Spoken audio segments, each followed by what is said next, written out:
there, everybody. Hello, weary travelers. Thank you very much for the lurk meat stick, and I will get you that basic announcer's test very soon, Moral Compass Gaming. Welcome to the Come and Go Tavern. My name is Sheela Ornthalis, and I'll be your hostess this afternoon. Today's kitchen special is chicken nuggets with potato fries, and it looks like Rebecca is currently available for a full-service package, if you know what I mean. But if you see anything or anyone else on the menu that you're interested in, just let me know and we'll see what we can do. It is time for the 14th TTRPG Tuesday. That's right, we've been at this for 14 weeks now. We have managed to finish up ProtoDrive's NPC rules section during our last TTRPG stream. So now I'm working on some layout cleanup and editing to get the current version of the book ready for public release. I'm really hoping I might be able to do that by week's end, but we will see because of some other projects that I have to work on between now and then. If I manage to get through all 189 pages today, I'll also be working on maps for Return of the Dawnbringers just like last time, but I honestly don't foresee that happening in one sitting. Either way, I'll be happy to answer questions you have about my games or TTRPGs in general as well. Plus, it's just nice to co-work sometimes, so feel free to join in with your own projects too, and give it up for week 14! Yeah, right? But no, genuinely, like, doing this has been an incredibly successful way to ensure that I actually make progress on what is a very large project for me. ProtoDrive has been a labor of love for a number of years now. Ooh, hello, all you lovely people from LeJort's channel. Hello. Oh, I'm so glad that you could be with me today. So I was about to say, this is actually going to be my last stream for the next couple of weeks because I am going on tour IRL. And I need to, well, I just won't be near my computer. I won't be able to stream. Basically, I'm going to go work a festival on the other side of the country, and yeah, no, I'll be gone for a bit. Hello, you made spinach omelets and cinnamon pancakes. Ooh, I'm not much on the spinach part. Omelets are great. Cinnamon pancakes are fantastic. I'm just not a huge fan of spinach, but that all sounds lovely, and I'm sure it was absolutely tasty. But yeah, no, we're going to be doing some more editing and layout work for ProtoDrive today. I may end up doing some map building for Return of the Dawnbringers, but we will see. Either way, you know, that's okay. You're allowed to be wrong about spinach. Hey, listen, fair enough. I am one of those weird people that, like, leafy stuff actually has the opposite effect on me that it does for most people, where it will actually mess up my guts. I love broccoli. Broccoli's great. I love asparagus, but anything leafier than those, and I'm just bleh. Like, it tastes fine, but the results are unpleasant. Yep, anywho. As always, I'll be available for comments, questions, and concerns about the tavern, as well as regular old conversations, so don't be afraid to fill that chat with discussion. Yeah, no, trust me, I have had this fight with people for years. I grew up in a place where collard greens were like a major staple, and I'm like, okay, but do you want to send me to the restroom for the next 40 minutes or so? Because if not, then no. But in any case, let's jump on over to the actual work screen, shall we? But yeah, I was hanging out in your, lurking in chat. It needs to be cooked right. Very likely it's all the extra butter added that messes with you.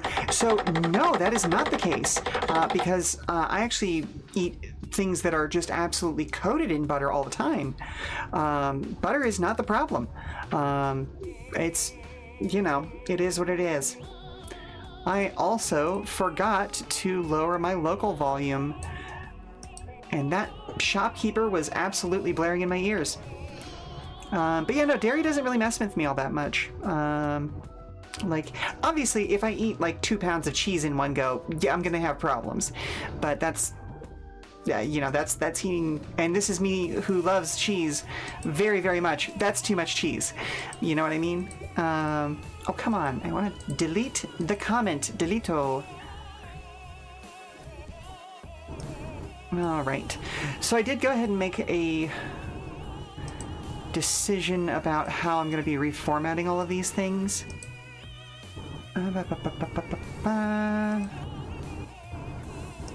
Just to give a little bit more visual clarity, I'm still using the alternating color schemes, but adding a little bit of grayness to this top section allows it to stick out and have a little bit of flavor without actually kind of overwhelming anything.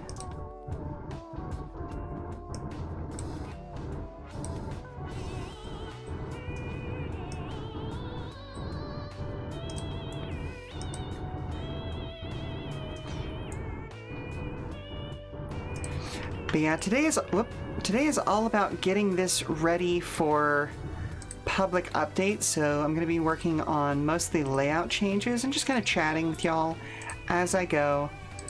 I did start playing a little bit of the latest Darktide update this morning, living my best Hive Scum Clan Escher ganger life, because the new class was released just a couple of hours ago, and predictably there's a million people playing it right now, but who cares? I have been waiting for something like this for a hot minute. Necromunda does not get enough love. It got an FPS a few years ago that was actually fairly good, and it then also got a tactics game which deserved more support than it got. Rats. Also Clan Eschen. Okay, Eschen and Escher, two completely different things. But also, yes, I do play Skaven in fantasy, although I am more of a Clan Scryer girly myself. Although the Eschen Gutter Runners do a lot of work for me in Blood Bowl, because of course I play Blood Bowl. Not Clan Usher, Clan Escher. Hang on, let me see, do I still have an image for that? Hang on a second. When I drop this image into the space, you will see exactly why. Oh, did I delete it? Oh, beans, I may have deleted it. I cleaned up my desktop recently. Yeah, I did. Hang on a second. Let me go to Screen Clan Escher.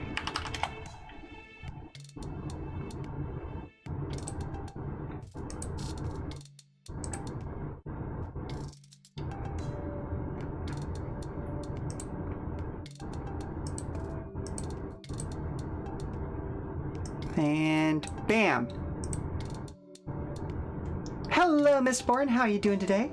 Hope you're doing well. Right now I am evangelizing about the best clan on all of Necromunda, Clan Escher. Just look at her.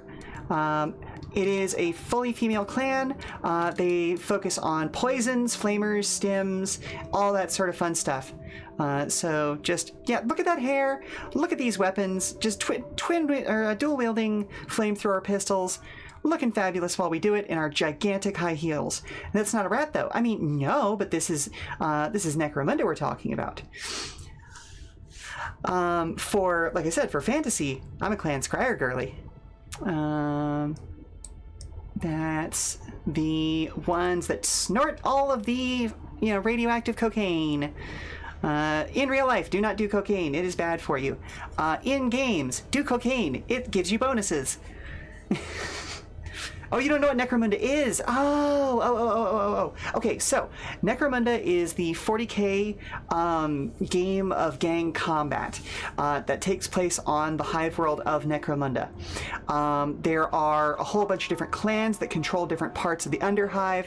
Clan Escher, as I said, is my very favorite clan, but we've also got, oh goodness gracious, Clan Spirer, who are like nobles that are slumming it and like just killing underlings and stuff like that. Oh my goodness. I was just looking at this morning and now my brain is cooked because I'd already shifted gears over to ProtoDrive. Let me just go ahead and look this up just so I don't mispronounce any names. because Delac is another gang, but it's also pronounced Delaque. Oh my goodness, like there's argument over that one, and so I want to have all the names in front of me to make sure that I'm not about to like offend anybody in the Necromunda fandom.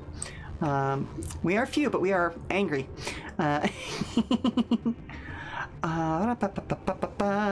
Do we have cross links? Please and thank you.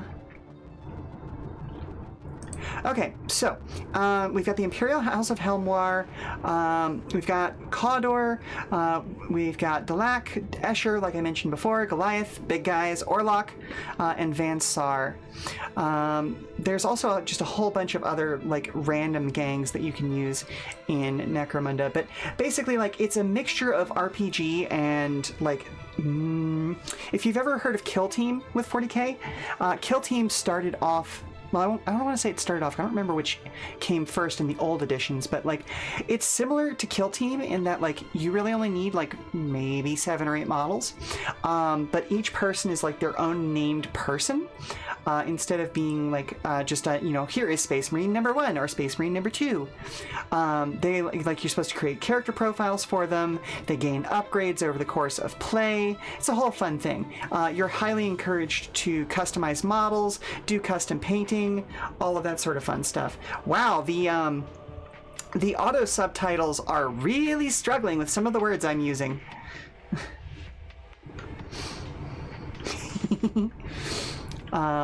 If you've ever heard of Mordheim in the Warhammer Fantasy realm, it's the 40k version of Mordheim.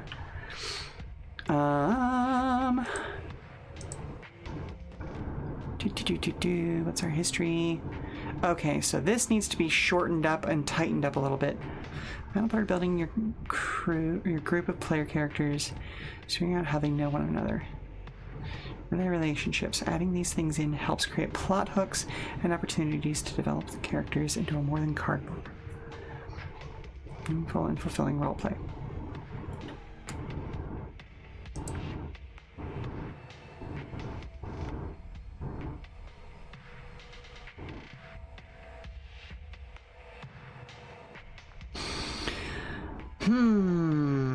Oh, it's a 40k thing. So you know nothing about 40k. Honestly, barely know Fantasy, Age, etc. Hey, fair enough, fair enough. Like, I've played both of those systems since I was probably 11 or 12. And like, I grew up around a lot of people who were like British culture aficionados and like especially like British comedy, and 40k especially is a lot more satirical and comedic than most USian fans of it would have you believe. It's not meant to be serious whatsoever. The Imperium are openly Nazis. Like they are the bad guys. You were introduced to Warhammer as a wee child of 28. Hey, fair enough, fair enough. But yeah, no, the Imperium, fully the bad guys. Fully the bad guys. And that is patently obvious when you realize that their freaking emblem is a double-headed eagle. Yeah, everyone is openly bad guys. The Tau less so. I would argue the Leagues of Votann are less bad guys as well, because they're capitalists, which sucks. But they actually give a shit about like all of the different varieties of people in their culture. Orcs are the best. Orcs just want to fight. Like, they're not even particularly angry about it. Yeah, everybody's the bad guys. That's kind of the point. You don't want to feel too bad about, losing your army or something like that. Tower just not open about it. Just enough to recognize base names. Okay, so I'm not going to say that Tau culture is perfect, but what we have to remember is that all of the codexes, all of the lore that we get in codexes is written by Imperial Inquisitorial agents. So it is 100% intended to be a biased look into the cultures we are seeing. So like that's actually part of the brilliance of a lot of the design for 40k, is that like it's meant to be an example of like, hey, this is how colonials would write about people that they ran into and conquered and tried to eradicate. It is part of the gimmick. And again, USians just don't get that idea. They don't recognize it because they haven't had to reckon with the fact that they are also Imperials and all that sort of fun stuff. So yeah, it's the kind of thing that, like, as soon as you mention it to anybody with a brain, they kind of go, oh, okay, I get that. But it's not the kind of thing that is talked about, and especially if you don't have exposure to a lot of like 80s and 90s British humor that is very, very dry and very, very regretful about a lot of things that the Empire has done, and the experiences that people went through in the World Wars, you don't really get some of that humor because it's incredibly dark, and to a lot of American minds that are poisoned by the hoo-ah nature of post 9/11 like special forces worship, they just take it at face value, and it's like, no, that's meant to be representative of like how we used to talk about the people that we, murdered. Why are you being serious about this? On a lighter note, though, however, Blood Bowl is fun as fuck. And if you have the opportunity to buy a team or two and force your friends to play it with you, I highly suggest you do so. It is just about the only sports thing that I care about, because it is literally fantasy football set in the Warhammer fantasy universe. It's great. God, Blood Bowl is PTSD. What happened? How is it stressful? It's meant to be a laugh. It's a beer and pretzels game. What happened? Did you play in a bad tournament? Was somebody mean to you? Name names. I'll beat them up. Well, I'll punch them in their knees.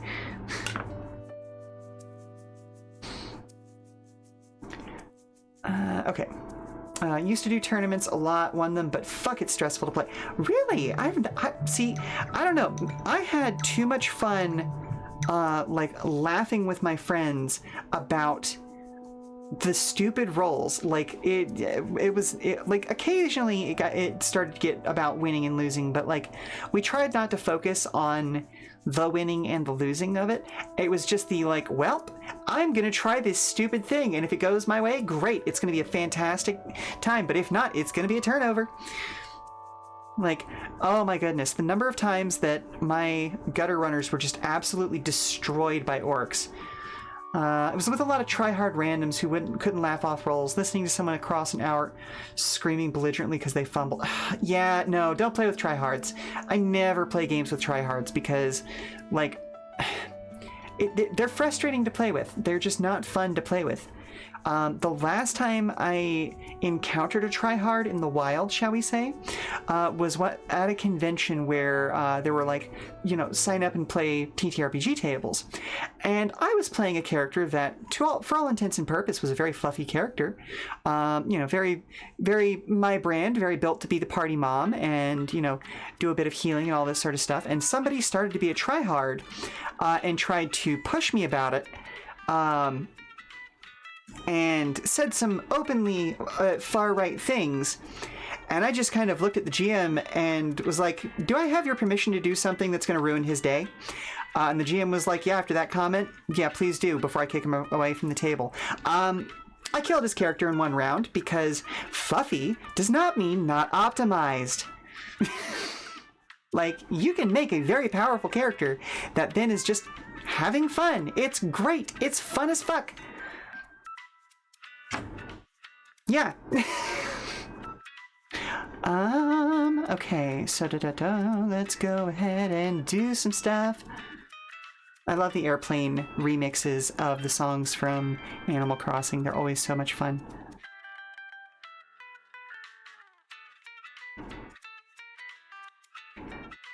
Final part of building your group.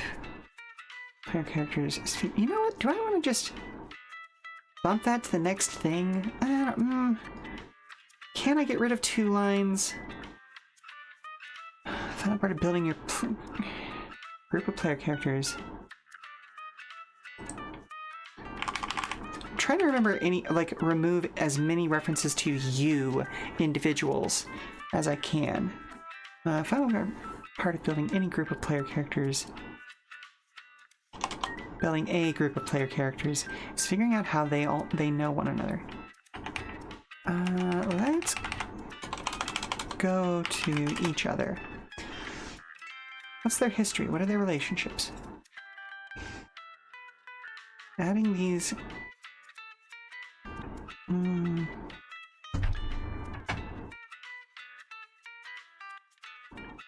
Adding these things in helps create plot hooks and opportunity. Oh, so who did you actually play in Blood Bowl? Not to be like, oh, tell me about your stress, but hopefully I can like make it less awful. Most of your characters are built of an aesthetic that is usually funny, but then optimized in regardless of int score. You play them as dumb, but can easily do close to, if not over 200 points of damage in a single round. Yeah, see, like that is valid. Like I like having optimized characters who can do stuff, but I'm gonna have fun with it. One of the characters that I've had the most fun playing is a guy by the name of Jared Lobick. His whole thing is that he is a barbarian that thinks he's a paladin. He wears the heaviest armor he can find and carries the greatest, or like the longest sword he can get, which is in fact a great sword. And he was a Path of the Ancestral Guardians barbarian, which meant that like he literally had an aura. He was fully convinced that he was a paladin. It was great, and it was always just a lot of fun. Like when the spirits would come out, they'd be like, "We know he's an idiot, but his heart's in the right place." So like, yeah, don't break his don't break his beliefs on this one. I don't think you've told me much about Crispy Bacon.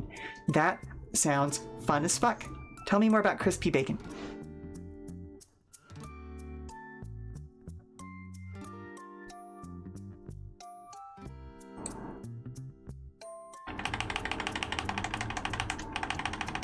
Let's go with including these.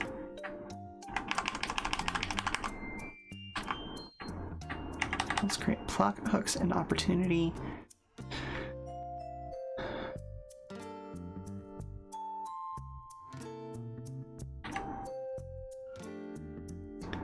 Create plot hooks and opportunities to develop the characters into more than...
Let's do that. Let's break this into another paragraph. Because if we do that, then it can become a column break instead. There we go. Of course, it can also be fun to start without any connection between the PCs as well. Sometimes the most endearing friendships born of people.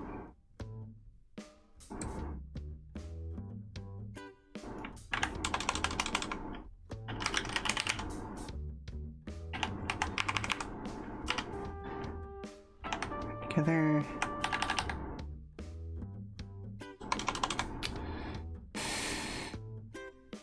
To overcome a common goal, no prior warning. Okay. Crispy Bacon is a Gestalt Borskin Skinwalker, Enlarging Rager, legendary unarmed fighter in PF1E. We were doing Kingmaker, and it was a mostly evil aligned campaign as well. We built a kingdom of necromancy. Anyway, Crispy became the sheriff of the kingdom because, okay, yep, I follow that. I follow that logic. Makes sense to me. Fun stuff. Fun stuff. Ba-ba-ba-ba. Oh, goodness gracious. I'm trying to think of some other fun characters that done outside of the D&D Pathfinder realm, because like Pathfinder is less of an issue, but D&D has like just doubled down on issue after issue after issue, not to mention all of the nonsense that Wizards of the Coast is buried in, plus their parent company Hasbro. It's just evil all the way down, unfortunately. So I've been significantly more into indie TTRPGs over the last half a decade, 5 years, 10 years. No, it started about 10 years ago, but it's been real solid about the last 5 years. If that wasn't patently obvious from the fact that I write my own damn stuff.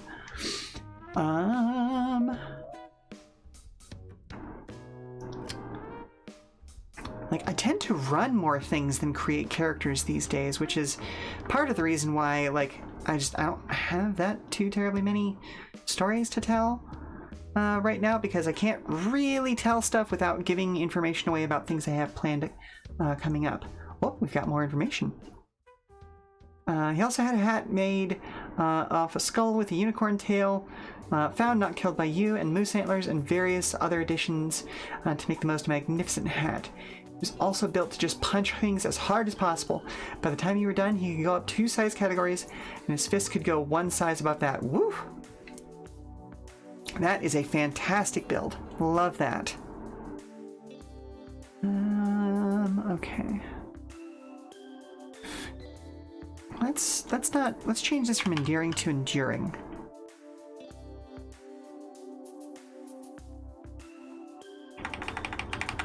Actually, you know what? Can we just go with sometimes the best friendships born when people from different walks of life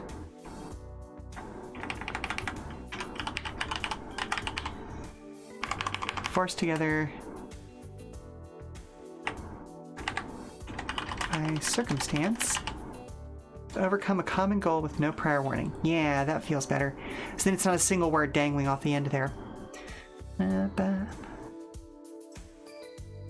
Okay, we are good there. Ugh, we've got another single word! Oh, beans. Okay. One tried and true method is to go around the table and ask each player to describe how the character feels about the character of the player to their left. Once you've gone all the way around, do it again, but this time with the character on the right. Once more about the character across from them.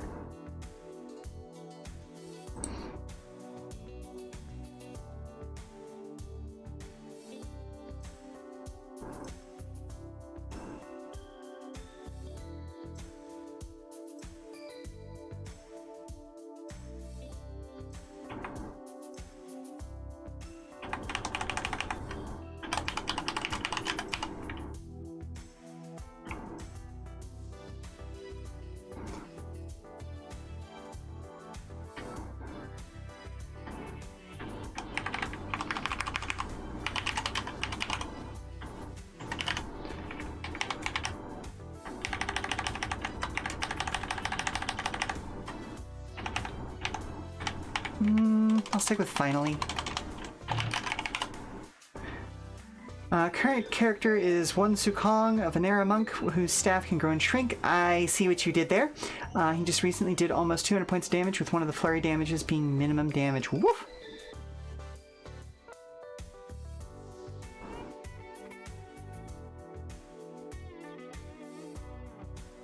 He's only level 9. Yeah! Monks get like that, though. If you want to see some real damage, though, you should absolutely check out Lancer. It started off as a mod of D&D 4.0, so the combat system is a huge focus, as well as customizability and cross-class, taking of features.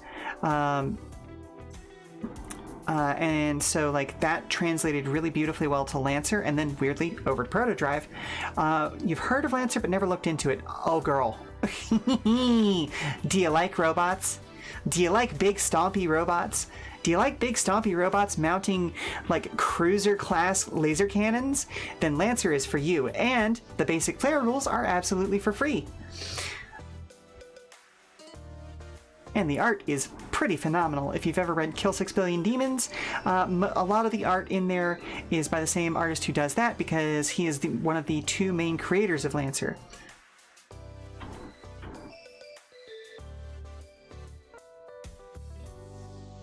Finally, once more about the character.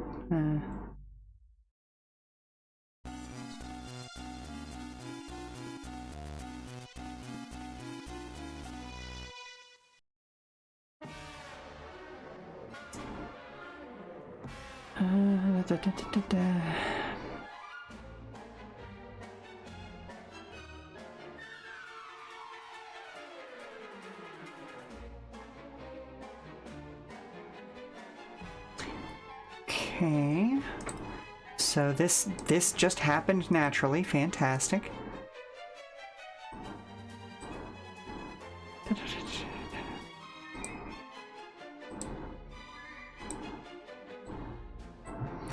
Make that a little bit darker so it pops better, and then we're going to redo the alternating colors here.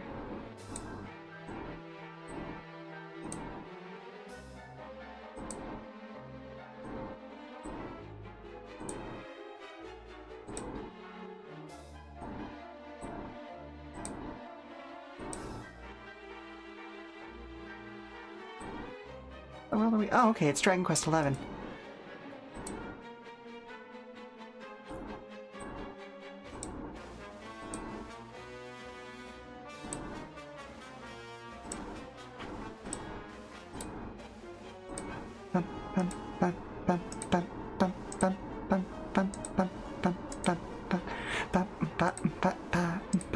Oh, beans.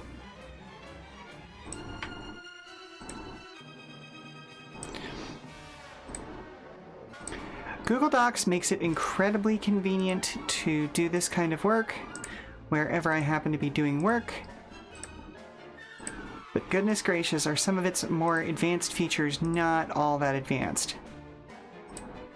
But they are a lot more stable than most other Office products, so kind of a rock and a hard place there, you know?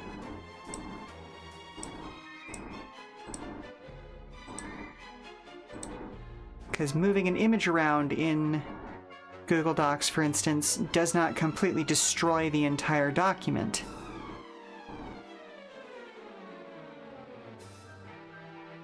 Okay, that's all. I don't like that. It's got a single word hanging out down there. But you know...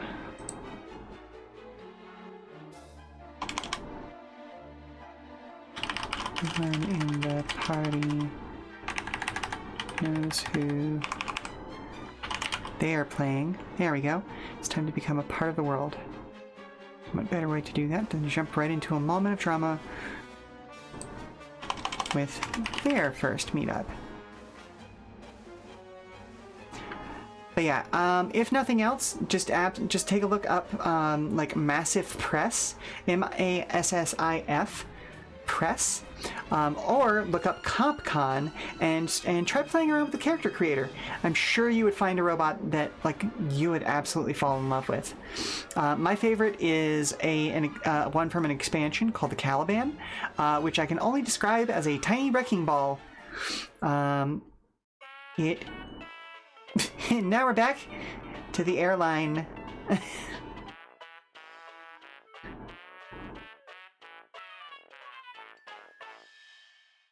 What a lovely little sting there. But yeah, oh goodness, what was it like? The tagline for the Caliban was aggressive asset reclamation. It was designed... Thank you very much for the hydrate. Welcome, welcome, welcome. Look who's photogging.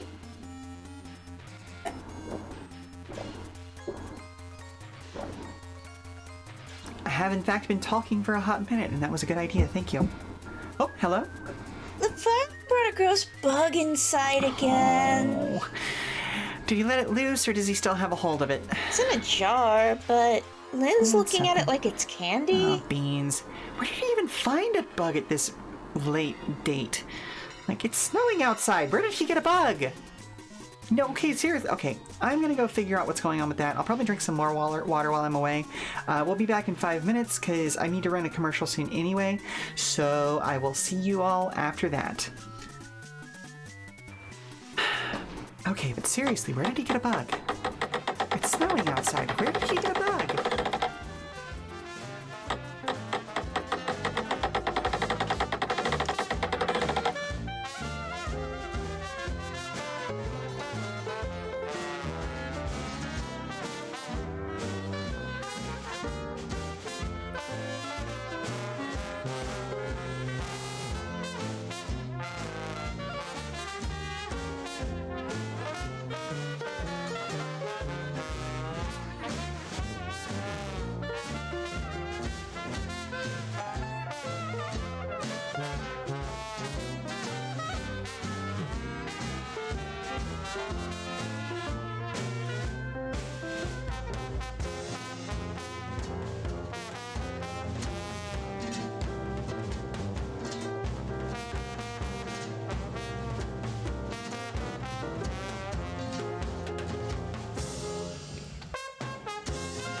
So the good news is that Lynn did not, in fact, eat a bug.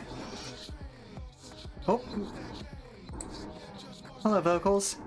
You're a great song, but no thank you. Not right now. Cause I don't want to get demonetized. So yeah, as I was saying, the good news is Lynn did not, in fact, eat a bug. The bad news is the boys have figured out that you can dig for bugs during the winter and still sometimes find them. So that's going to continue being a problem. Yep. Let's see. Oh, another thing you should check out by the same artist. I know his name is Tom, but he goes by Abaddon online. Again, it's the artist behind Kill 6 Billion Demons. He's also developing a fantasy-based TTRPG called Icon. Is one of the designers behind Lancer. Has made a supernatural TTRPG about being psychics that kill what are referred to as sins, which is fucking great. It's very X-Files. Meets SCP, meets I don't know, Jujutsu Kaisen. It's all great. It's all fantastic.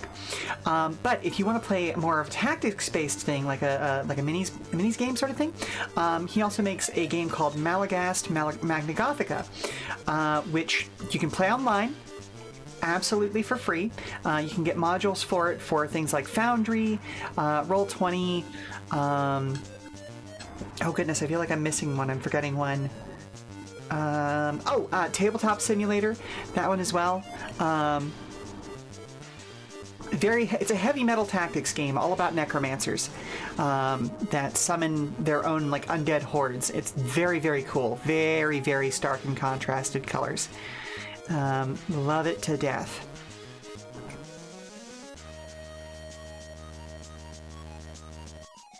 Wait, I can post links in my own chat. Like, that's a thing I can do.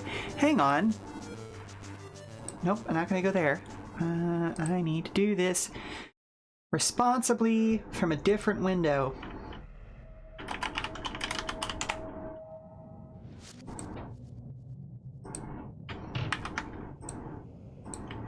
Bam. It's awesome. Go check it out. What in the world are we? Oh, okay, yeah. Yeah, we got some nice 90s industrial going on. Well, no, this is the updated version, so this is like early aughts, like goth industrial. Well, not even really goth industrial. This is more symphonic goth metal.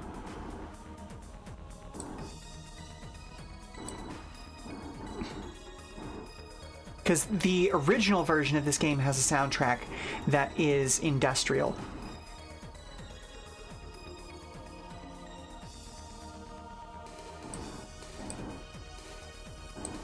Which that's on our rotation as well.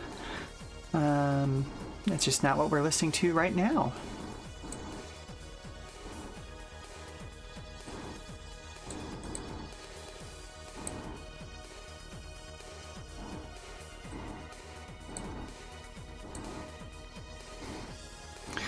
Goodness gracious, you'd think that, you know, with how much I talk about Tom Bloom's work and the fact that, like, ProtoDrive is based on Lancer. We use the Lancer open license, or the Massive Press open license, I should say.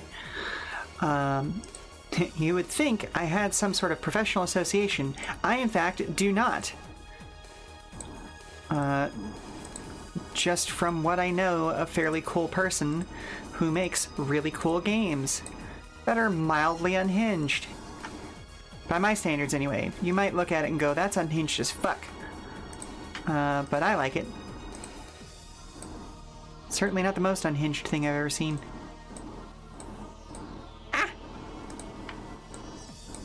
Now, that being said, there is a game that I am associated with called City of Espers that just had its first actual play go live and does now have some the like playtest material that's out in the open world ahead of what's going to be a Kickstarter next year. Or if not a quick Kickstarter, then a crowdfund of some sort. I don't know what like platform Caster is planning to put it on. Let me see. It's going to be City of...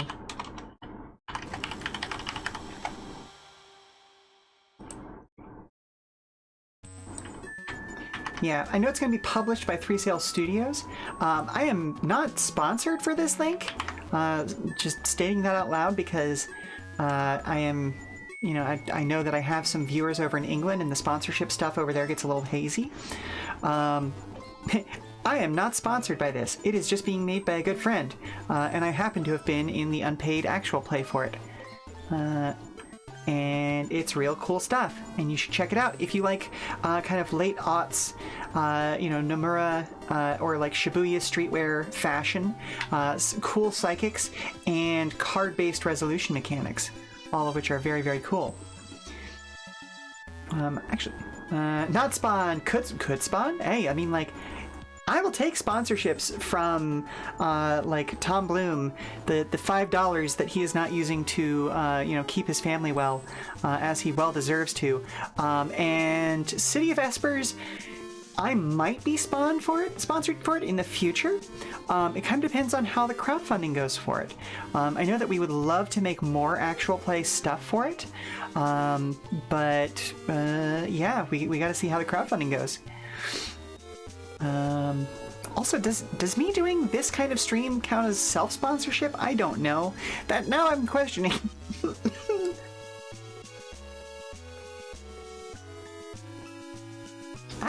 Gave myself a coughing fit over that. Yeah, now I'm questioning that. Am I self-sponsored here? I don't know.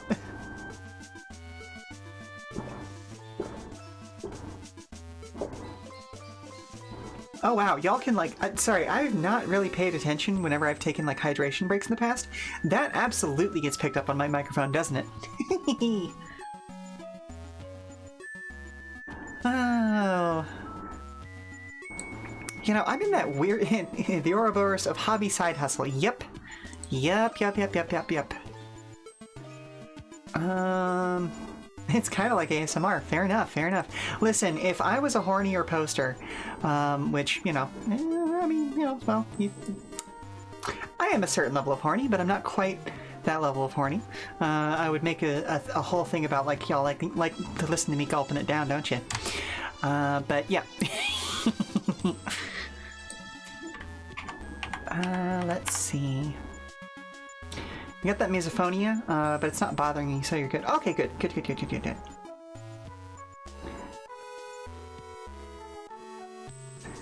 More about chewing than anything else. Noted. I try not to like eat too much on stream because I know that like a lot of the foods that I like to eat are crispy in some way, shape, or form, and so like that is a specific sound that I'm very familiar with.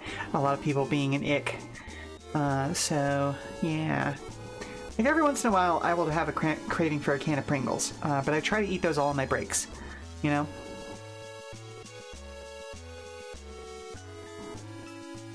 You edit so much audio and have come to resent the moist word hole. Yeah.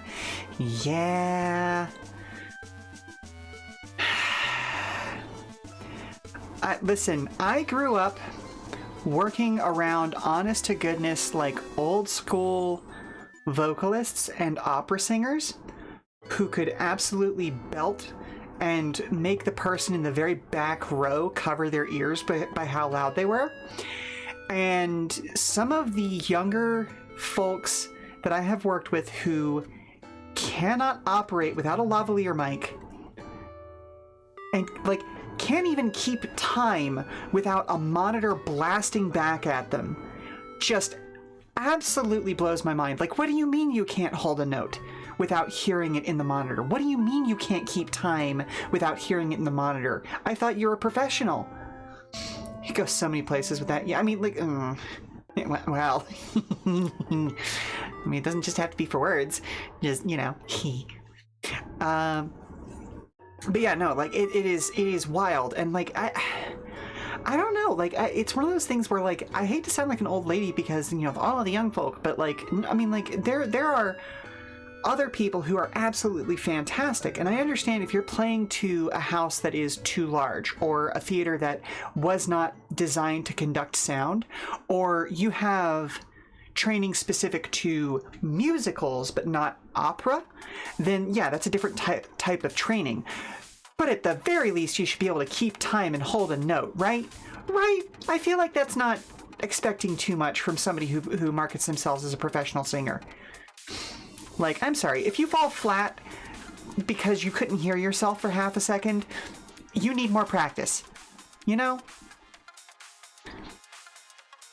And there's a reason why I don't market myself as a singer. I can do it, but also I know that I'm not at professional level, you know?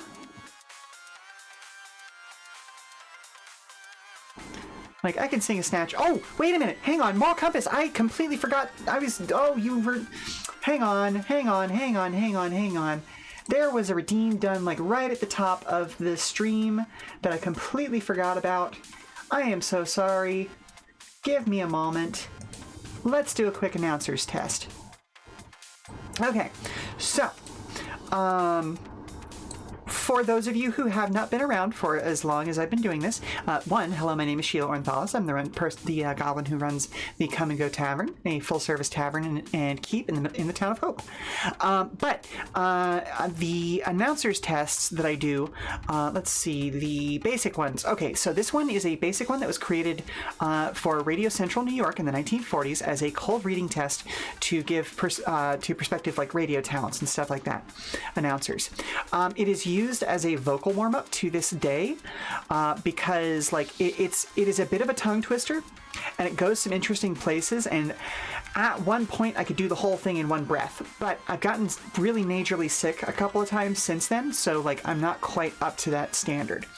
So I'm gonna do this as best I can in one breath. We'll see how far I get.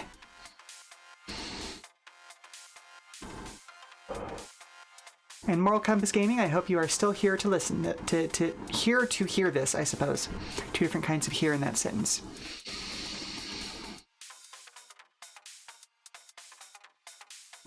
One hen, 2 ducks, 3 squawking geese, 4 limerick oysters, 5 corpulent porpoises, 6 pairs of Don Alverzo's tweezers, 7,000 Macedonians in full battle array, 8 brass monkeys from the ancient sacred crypts of Egypt, 9 apathetic, sympathetic, diabetic old men on roller skates with a marked propensity towards procrastination and sloth, 10 lyrical, spherical, diabolical denizens of the deep who all stall around the corner of the quo of the quay of the quivery all at the same time.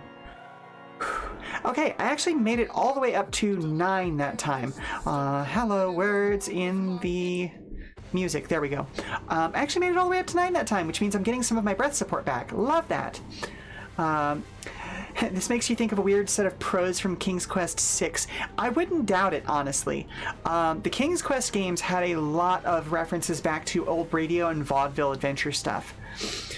So it's very likely that there were references to this kind of a thing. The advanced one involves switching between like 3 or 4 different languages within the same sentences. So, you know, if anybody ever saves up enough to do that one while y'all are here, you will have tons of fun, I'm sure. Thank you very much for the lurk meat stick. I don't know why the exclamation point lurk doesn't work, but it's nice to have you lurking in the background. Okay, where are we at? Oh, right, I'm getting rid of a dangling word here. In most cases, drivers won't be able to acquire new cars during a meetup. Gear is more fluid. Gotta go do house stuff since you called out sick today. Oh, yeah, fair. After I'm done here, I'm gonna do my final bit of packing for that trip that I've got, that I need to board a plane for it. At like stupid early tomorrow morning. I have a red-eye flight. It's a 6 a.m. flight, so I'll be waking up at 4 a.m. No, I need to be there by 4 a.m., which means I have to wake up at 2 a.m. I may as well not sleep. I may as well just not sleep tonight. Why?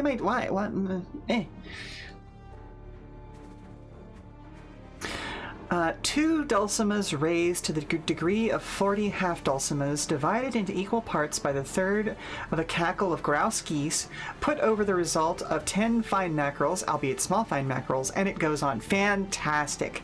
We love those sorts of tongue twisters. Tongue twisters are a great way of warming up, and any streamers in the audience, genuinely, look up some fun tongue twisters, and they are, again, just a fantastic way of warming up for streams. Both getting your mouth actually moving and enunciating things, but also warming up your voice. It's just all good, you know? Okay, in most cases, drivers won't be able to acquire new cars during a meetup, but gear is more fluid, especially if they're headed somewhere like a festival or a busy downtown with shops. The ability to switch to a different car they already own or pick up a new one should be reserved. New one during a meetup. Oh, wait a minute, hang on. I can cut and paste.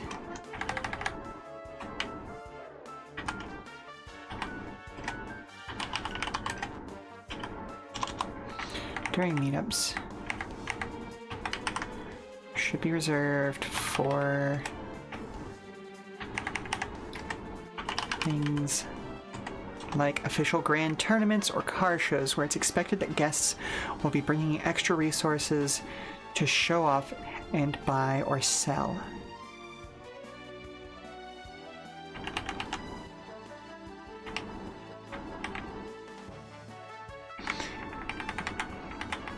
Expected that instead of guests,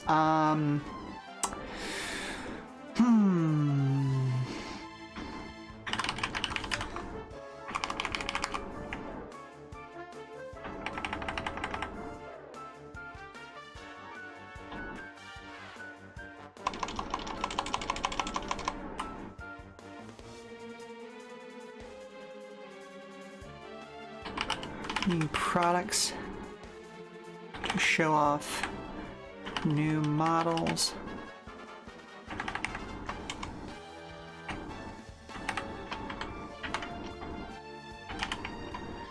Products to buy or sell, or even new models to be test driven. There we go.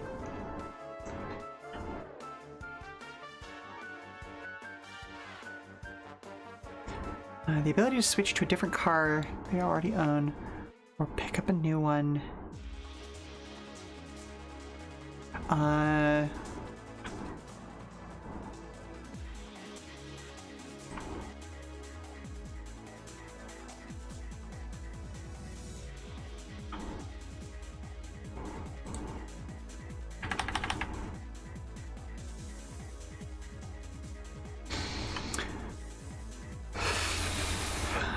The ability to switch to a different car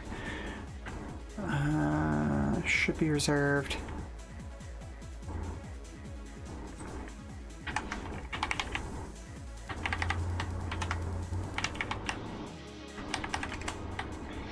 Grand tournaments where teams are expected to bring options with them and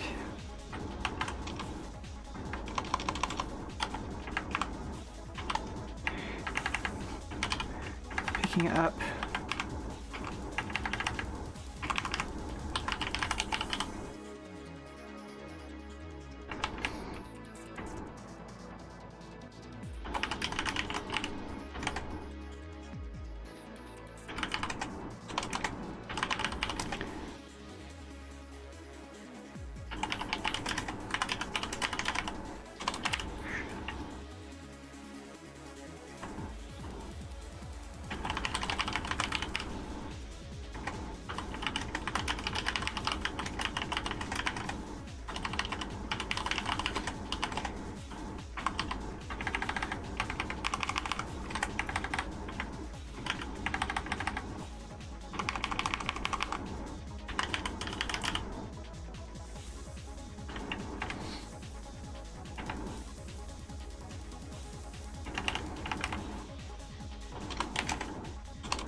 Hmm.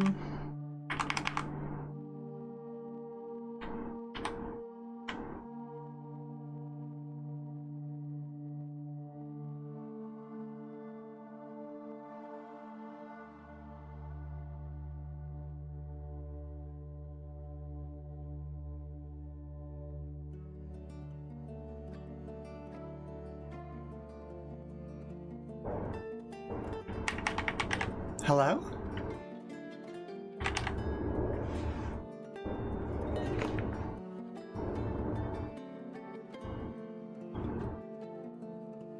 What's the sound I'm hearing? Hmm.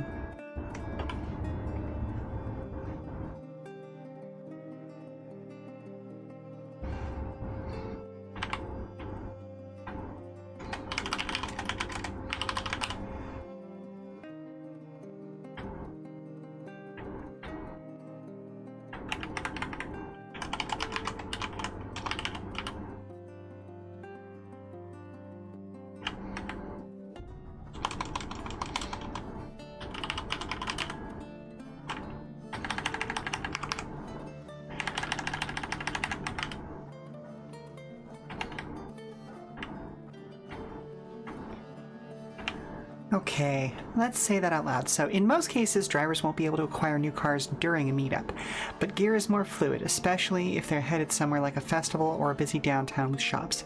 The ability to switch to a different car during an event should be reserved for things like official grand tournaments where teams are expected to bring all of their options with them. Meanwhile, meetups like car shows might provide the characters with an opportunity to pick up a new chassis, even if only for a test drive. Okay. That feels good. That also feels like it explains the situation a little more thoroughly than what was there before. Okay, and then we've got another little dangling single word. Okay. It's clearly established the driver's equipped and prepared. It's time to head into the third stage and hit the road. Once the party has hit the road, the game cuts straight to the moment when the drivers arrive on the scene. The GM describes the situation and puts the characters in the middle of the action, ready to take part in the event they're taking part in. This way you can cut out unnecessary planning and dithering and jump straight into the meat of the meetup. There we go. Hitting the road doesn't necessarily involve throwing the driver right into a race. In fact, it probably shouldn't most of the time.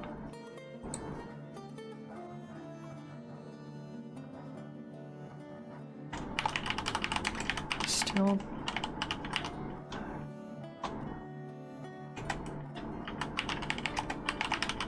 plenty of things to do.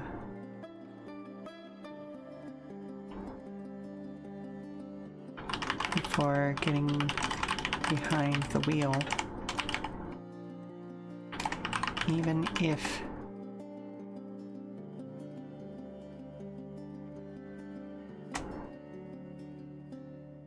I don't want to say gear choices are locked in because that's not strictly true.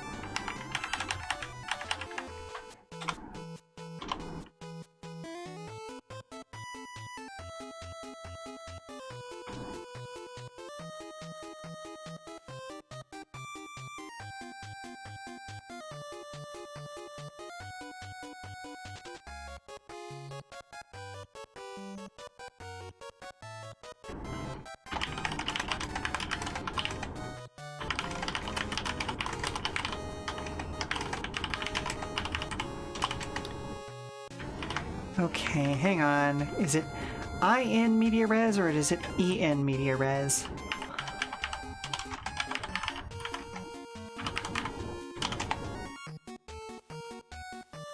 Okay, it is IN media res. Okay.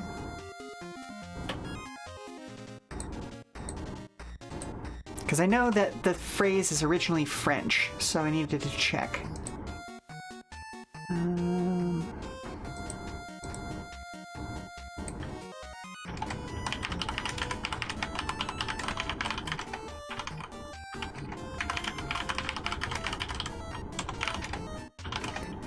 Yes.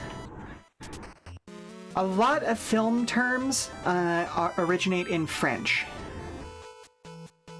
which is a Latinate language.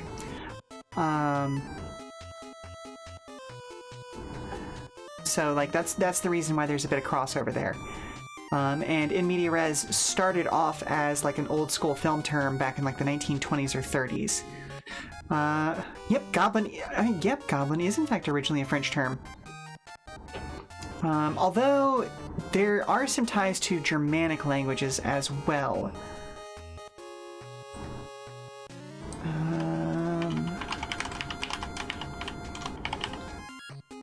Or at least it was ported over really, really quick.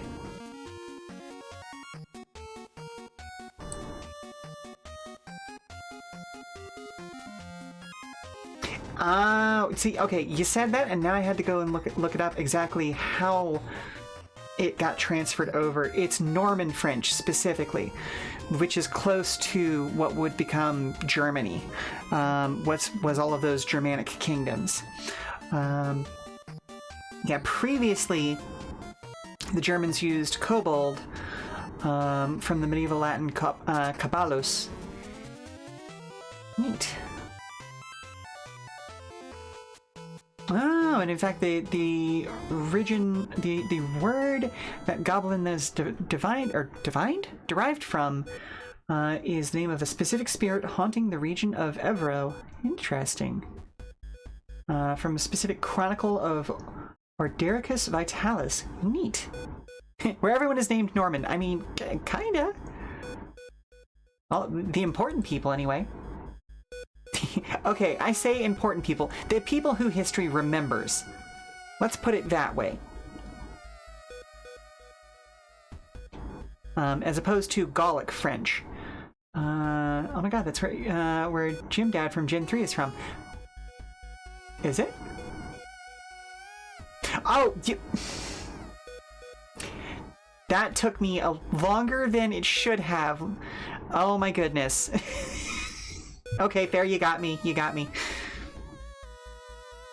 Oh, I should make sure I have a copy of Gen 3 on my device before I take this trip, because that would be a great time just kind of replaying part of that on my way.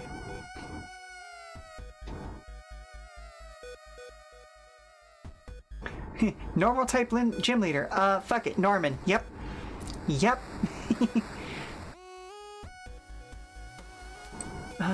Okay. While it can be fun to start things in media res, there are often start a scene in media res,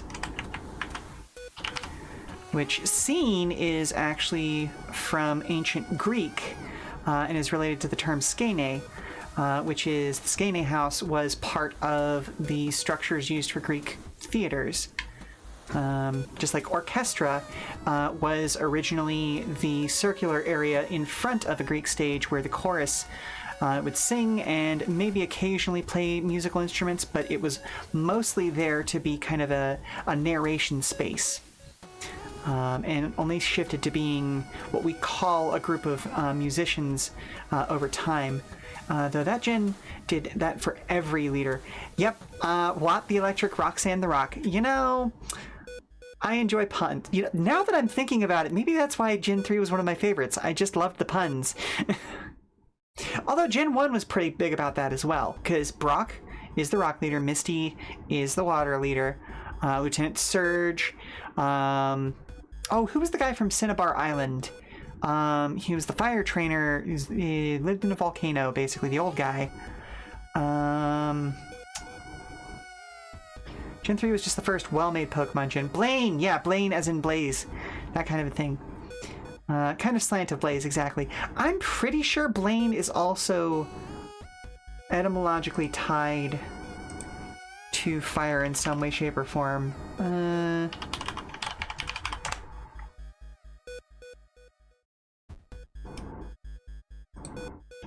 Koga, which means shadow or poison or summit. It's also the name of a really important ninja clan. So, yeah. Like an IRL ninja clan, if I recall correctly. Or at least a mythological one. Okay, I'm not looking for famous Blaines. I'm looking for the origin of the name. No, thank you. Ancestry.com. Then Gen 2 had Claire and Whitney. To be fair, that was supposed to be Gen 1. They just kind of messed up a little bit. They couldn't figure out how to compress things properly or get it finished on time.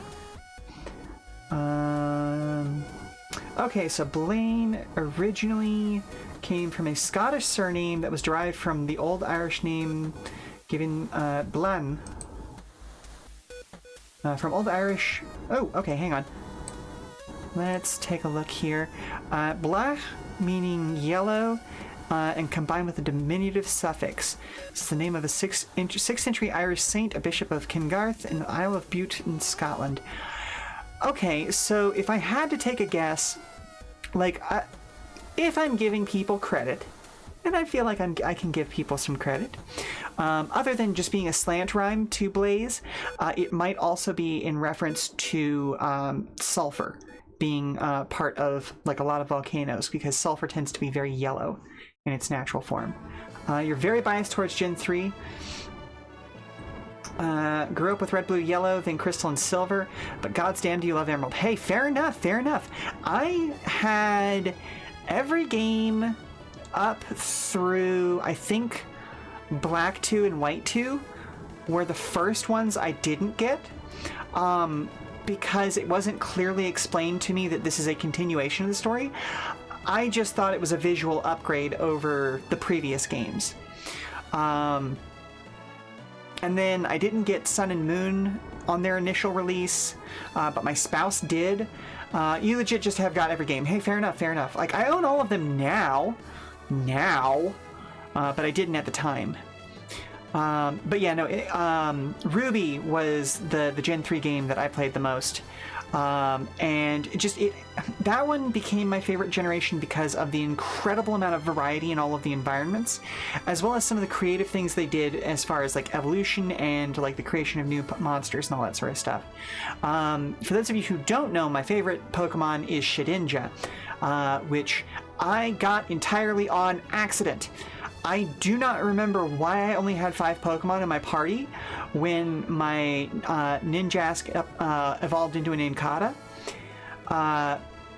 But I suddenly had a 6th Pokemon, and that was my Shedinja. And Ghost types are my favorite types, and so, like, it became my baby. He's my buddy. Black 2 and White 2 and the Sun series are the only ones you never beat because I just got bored on them. Hey, fair enough. They were trying some new stuff with Black 2 and White 2 and then the Sun series. But did it work? I don't know. Like, I enjoyed it as somebody who played them much, much later. I don't know if I would have enjoyed them at the time of release. Couldn't tell you, you know? Okay, while it can be fun to start a scene in media res, there are often things the characters want to accomplish elsewhere at the meetup. Wish they did more like Black and White. You love the retelling of Gen 1. Oh, but yeah, the whole thing about, like, Gold and Silver. Originally, Gold and Silver were the games they wanted to make in Gen 1. They just did not have enough time to finish the whole second region. And so, instead, we got Gen 1. Because that was the part that they were done with, you know? How it had no OG Pokemon and just was its own thing. It was just so good to have just the new generation. Felt really fresh. Yes. I'm fine with them bringing back old Pokemon. Like, it saves a lot of work in terms of game development time, and gods know that game devs are way too crunched and crushed these days. But the dwindling number of new monsters each generation, I feel like, feels a little bit bad. Wish they'd made a Bone Crystal. Soul Silver and Heart Gold were so good for remix. They were. They absolutely were. And it amazes me that the Pokewalker still to this day is considered one of the most accurate what are the step counters? Pedometers. That is just so funny to me that Nintendo continues to make good hardware, you know what I mean? For instance, if the players are heading to the monthly rally day, they do regularly at their local track, the GM might choose to begin right as they pull up to the starting line, or there might be other things that need to happen first. Check in with their sponsor, who happens to be at the event in person, or the one. Yeah, okay, cool.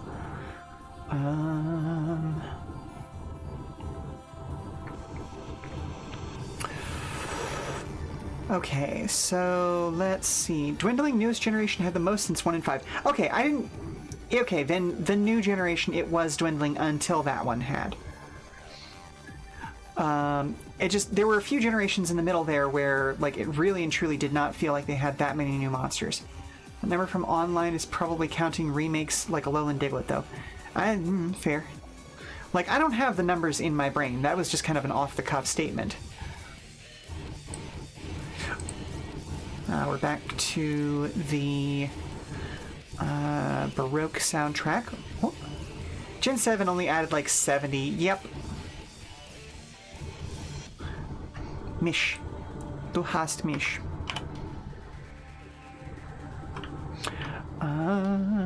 Okay, do I want to bump that down to a new page, which will probably put this at the top of the... Well, let's try it.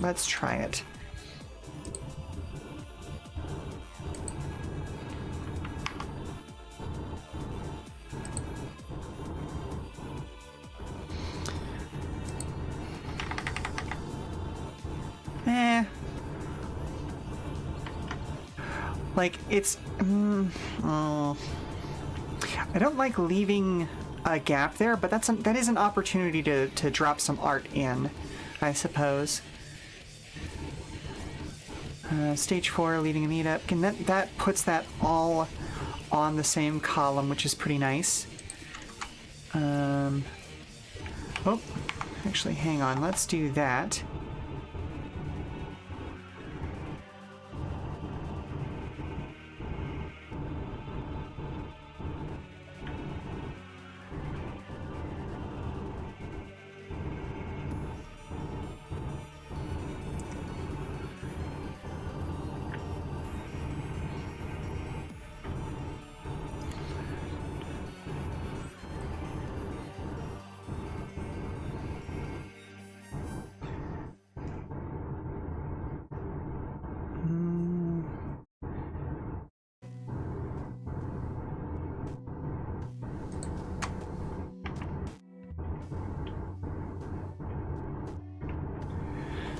The meetup is over successfully or otherwise. The PCs have a moment to breathe and recollect themselves in the aftermath.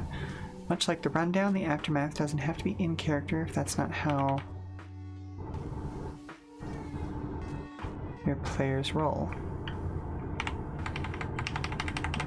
Oh goodness, excuse me.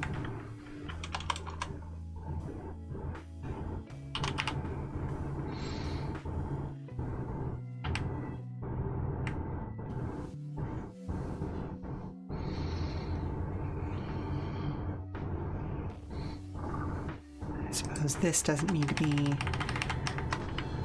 bolded since Aftermath was bolded. Hey, Oh, Mom, hello? look at this cool animal I found. That's an adorable little... what is it? Can I keep it? No, sweetie, we have to go back where you found it. I understand you think they're cold, but no, they're happier outside. Okay, well, I've got a commercial break coming up soon anyway, so I'm gonna go ahead and take that and make sure. I'm pretty sure it's a squirrel, but like it's winter squirrel, so like big and fluffy and round. Goodness gracious, those boys know how to make animal friends way too easily. That's gonna be a problem for me later. Oh well. Yeah. Anywho, we're gonna go ahead and take a quick ad break, and hopefully I can convince him to put it back outside. Talk to y'all soon. Okay, bud. So I think that's a squirrel. It looks kind of like a squirrel. It's just big and fat because it is winter right now. So is it a squirrel?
Stage.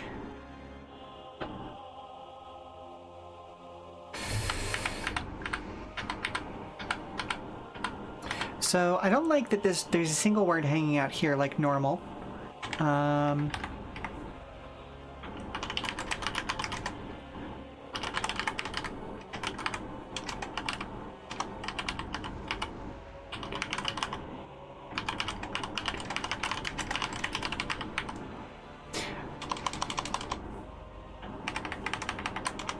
There we go.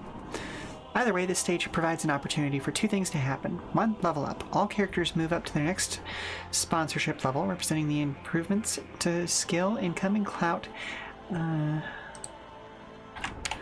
Don't know why my fucking Oxford comma was removed there. Other resources. I will be a defender of the Oxford comma until the day I die. Putting it on record here, despite the fact that it's been on record. I've been on record about that. Now you have Vampire Weekend stuck in your head. Hey, fair enough. This one's not a vampire-focused game, but I've do got some vampire-focused stuff in this playlist.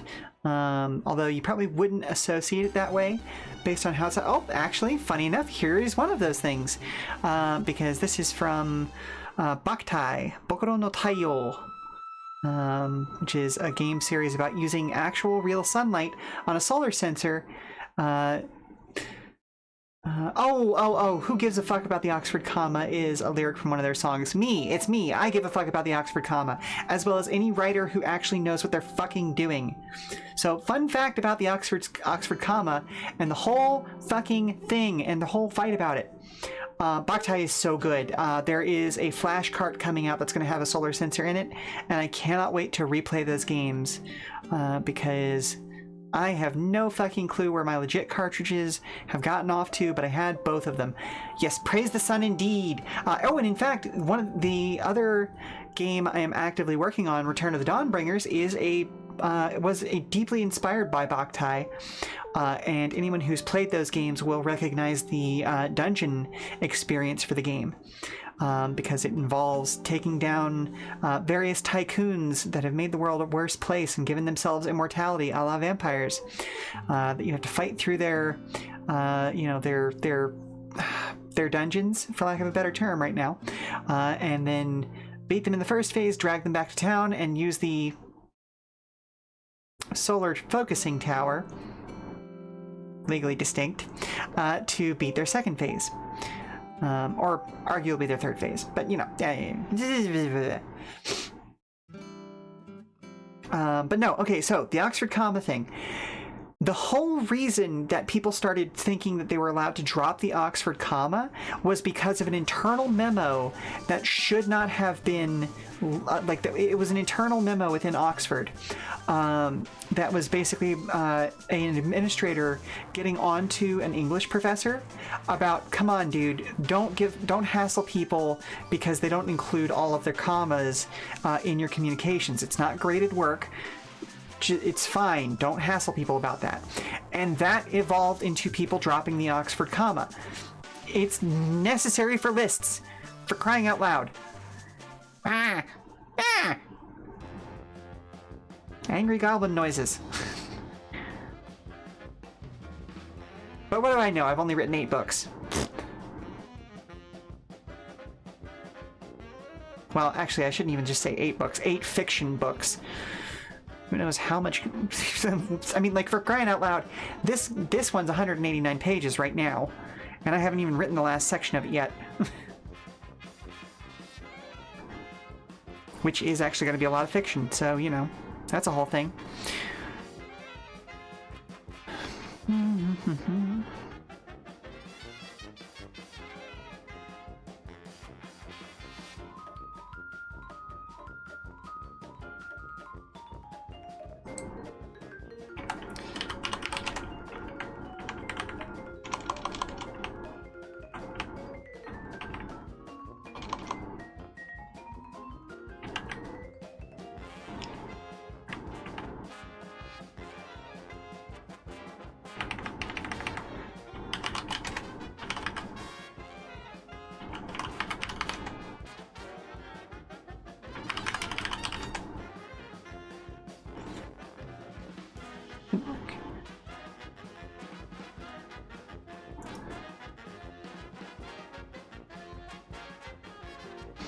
Oh, pfft. Oh, thank you very much for the subscription. I have no idea why that didn't... There it is! I was like, why did we get the the emotes for that, but not the little doodly-doo from Mix It Up? Thank you, thank you, thank you. Always appreciated. Oh, I just realized, because if I get that flash cart that has the solar sensor in it, I could probably play the third Boktai game, which I never got the chance to, because it was never released outside of Japan. I wonder if there's an English patch for that. There's got to be an English patch for that at this point, right? He threw the coin so hard the alert had to catch up. Fair enough. Did any of them get in there?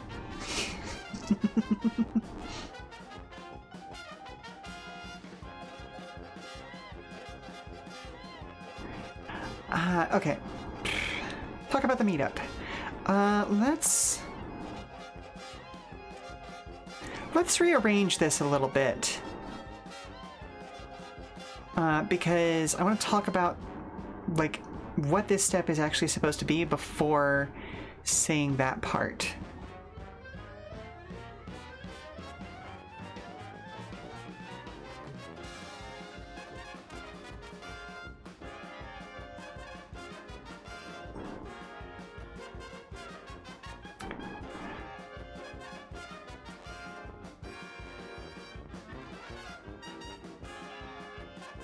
So let's rearrange this a little bit.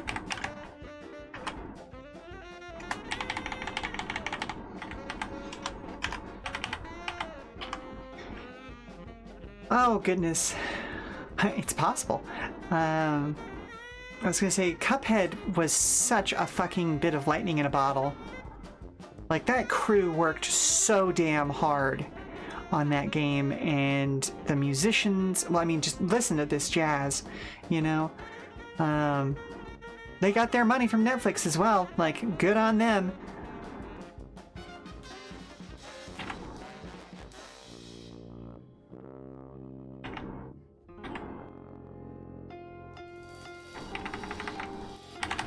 To discuss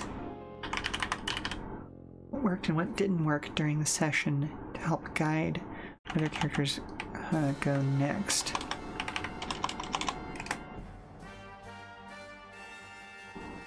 It's also a great place, great time for them to provide feedback to the GM about what was fun, interesting, or exciting, and validate the cool things that their fellow players did.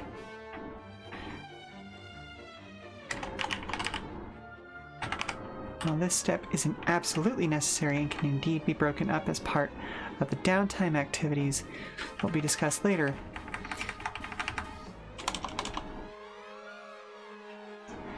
it's included because it can be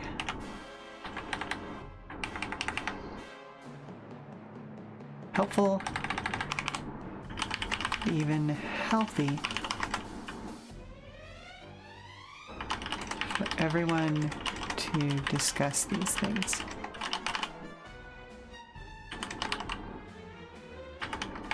Openly.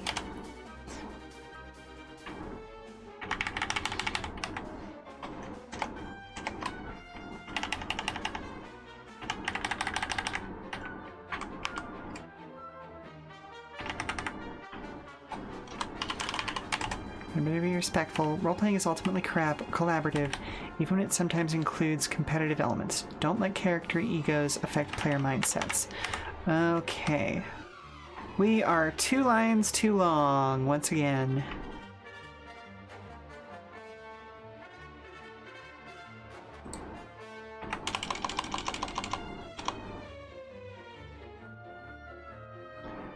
Players to discuss what worked and what didn't work during the session.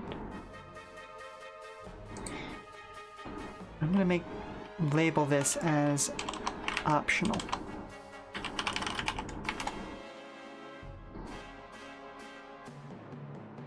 Ooh, and I can make this a developer note. Hang on a second. Where's the last one of those that I did?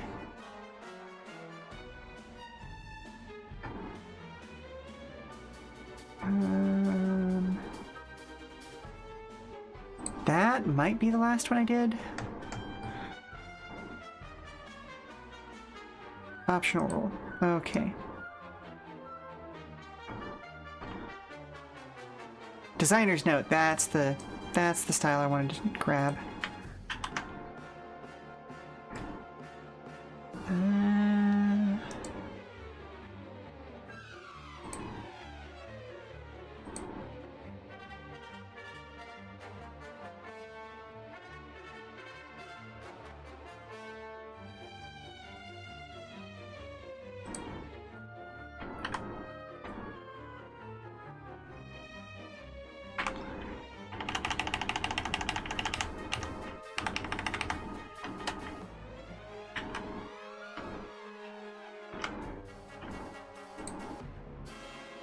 See, this is...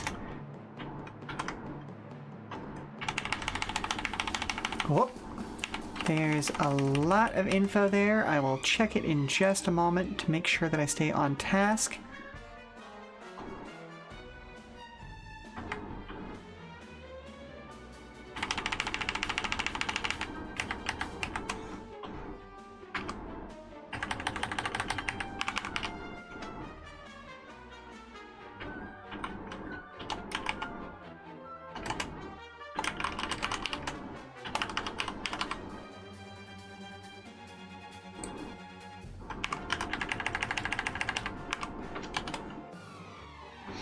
Okay.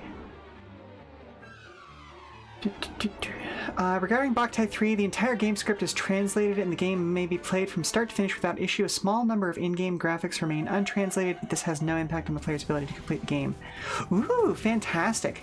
And I mean, like, graphics are often left untranslated in a lot of those early GBA games.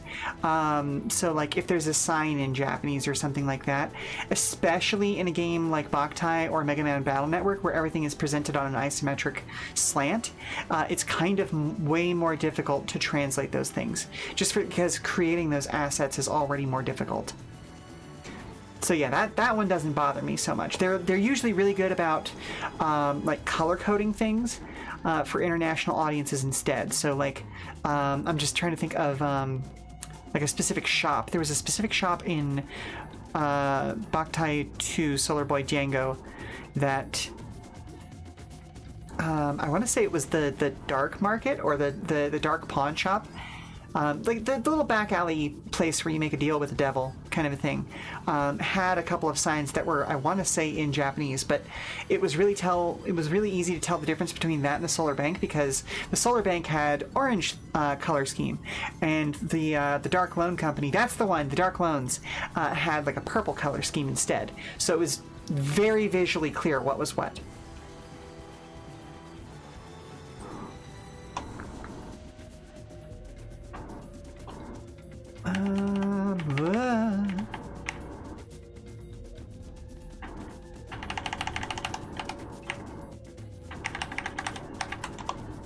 Here we go.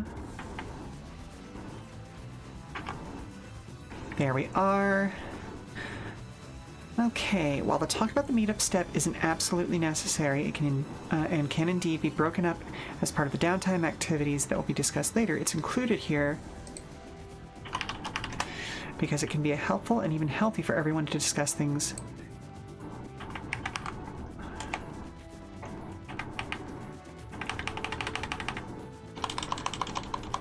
Discuss play sessions openly. If you're going to include this step, remember to always be respectful.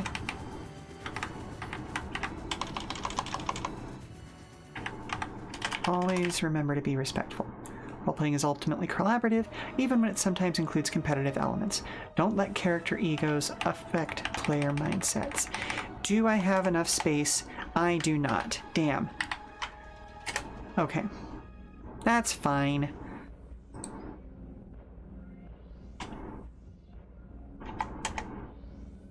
There we go. Okay, cool. There we go. That feels good. Because then we can go racing and narrative play at the top of the next column. That's all nice. Yep, that's all good. I'm not happy that there's only 3 lines on this next one, but Switching from narrative play to a racing segment is as easy as the GM declaring that things are about to begin, drawing a map, placing down, drawing or revealing a map,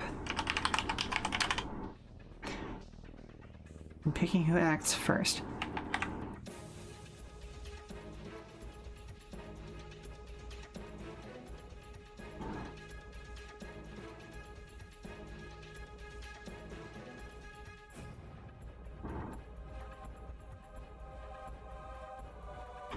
I feel fine.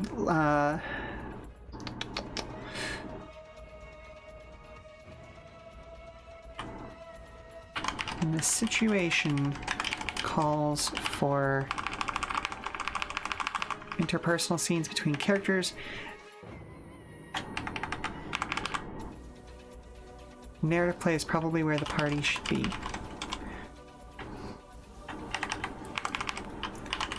If they're getting behind the wheel to settle a beef, however,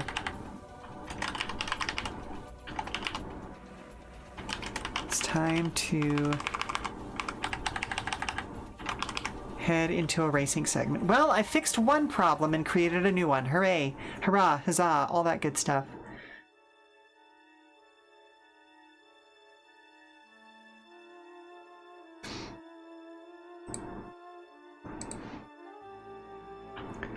When in doubt, consider the following.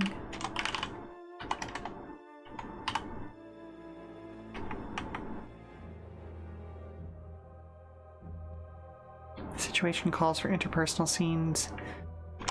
You know what? Let's make this that.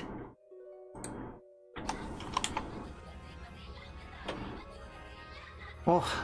Speaking of good Kojima games that did not get enough time here in the West, Zone of the Enders. Oh my goodness. Like, oh, that music gives me all the kind of tingles.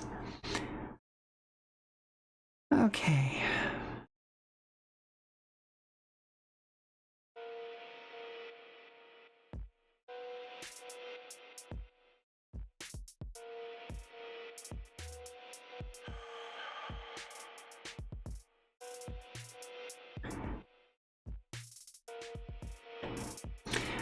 This is from a game called Sorry We're Closed, and if you've not played it or haven't ever heard of it, it's made by one of the artists who helped to create Paradise Killer, which is one of the best and most loved indie games of all time. And Sorry We're Closed deserves a lot of praise as well. If you enjoyed Paradise Killer's vibe, but also enjoy like classic Resident Evil games, Sorry We're Closed will be right up your alley.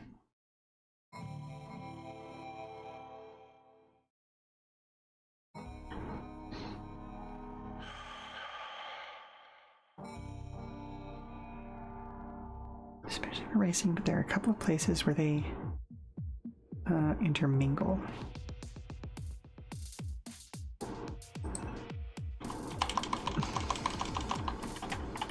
Lanes cross over. Obstacles the party encounters during narrative play are overcome by using skill checks. There are no turns, and NPCs don't act on their own initiative. Instead, their actions are decided by what the players do and how successful their roles are. During a racing segment, however, the outcome is determined with turn-based gameplay. Players make driving checks, track HP and other effects, and NPCs can act independently. Okay, cool. Oh, Inscription? Yeah! Inscription's another great indie darling.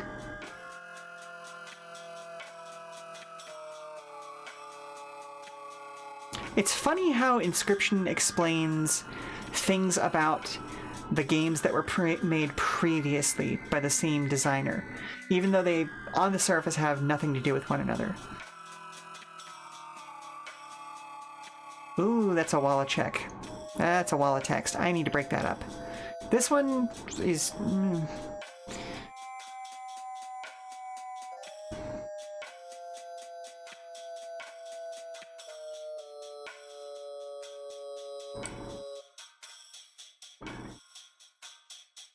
Oh, you've played the hell out of Inscription, and yeah, plus learning a lot about classical European games and cards. Fair enough. Oh, you were talking about, Sorry We're Closed. Yes, please play it. Please play it. Please finish it.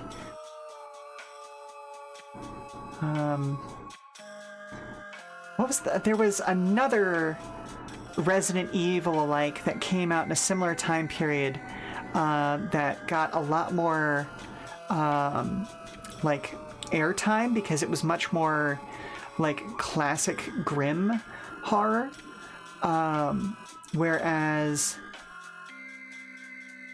no, not Crow Country, the one that was very obviously lesbians. Hang on, I'm gonna open Steam because like I am kicking myself for not remembering the name of this game. I want to say it starts with an S.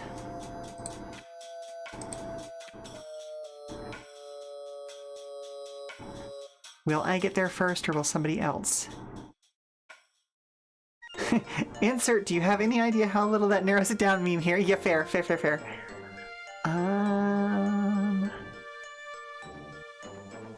Maybe it doesn't start with an S. What am I thinking of?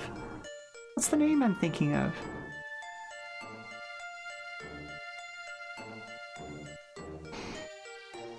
Or is it just in a different category?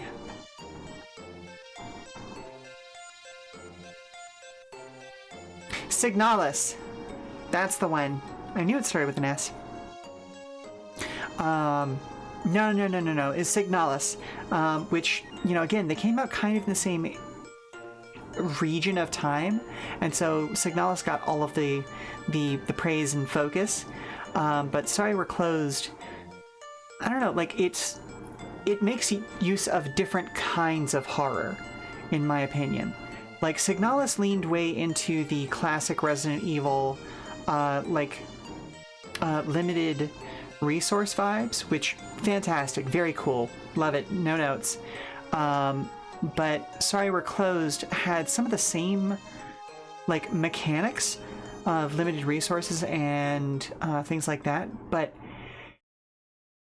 at least when I was playing through, I never felt the crunch, but I felt like spiritually crunched because of the plot line that was happening. It felt much more personal. Like I don't know how to explain it. Signalis felt personal, but it was personal in a different way. Why are, like, both are stories about love. Now I'm just gushing about two extremely gay Resident Evil clones. You don't like Signalis, but you feel it's a little overhyped. Just don't tell the lesbian council that you said. I mean, fair. It's one of those games that I feel like it did a thing that a lot of Yuri does, where it leans into the yearning aspect of it, which is very, very important to the genre. But I am also not a fan of the yearning aspect. You know what I mean? Like, Sorry We're Closed felt more like a story about moving on with one's life.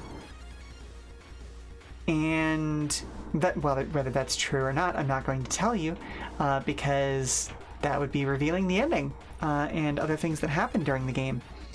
Actually, come to think of it, a lot of games that kind of came out of that Paradise Killer like group of artists have that as a theme, and that's really strong because Paradise Killer also is the central theme of the entire game is moving on. But I'm not going to dig too deep into that because otherwise I will spend the entire rest of the stream talking about Paradise Killer. I have to keep it clamped down because otherwise that game becomes my entire fucking personality. I really enjoy it. Like, I really enjoy that game. People need to play that game so I can talk to them about it. But then Promise Mascot Agency, which was the next game from the company that, like, the actual dev team that made Paradise Killer, not just some of the artists, is called Promise Mascot Agency, and its central themes are about moving on and living a new life as well. Just with wildly different vibes. Like, it is straight up old school Yakuza films, and kind of accomplishes that on par with the actual like Yakuza Kiwami games, which is completely fucking wild when your secondary character is a giant thumb mascot. I don't know how it works, but it does.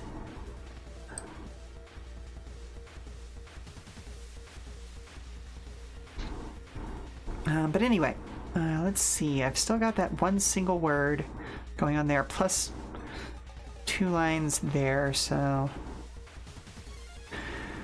these 2 modes of play have different rules, especially for racing, especially when it comes to racing. How about that?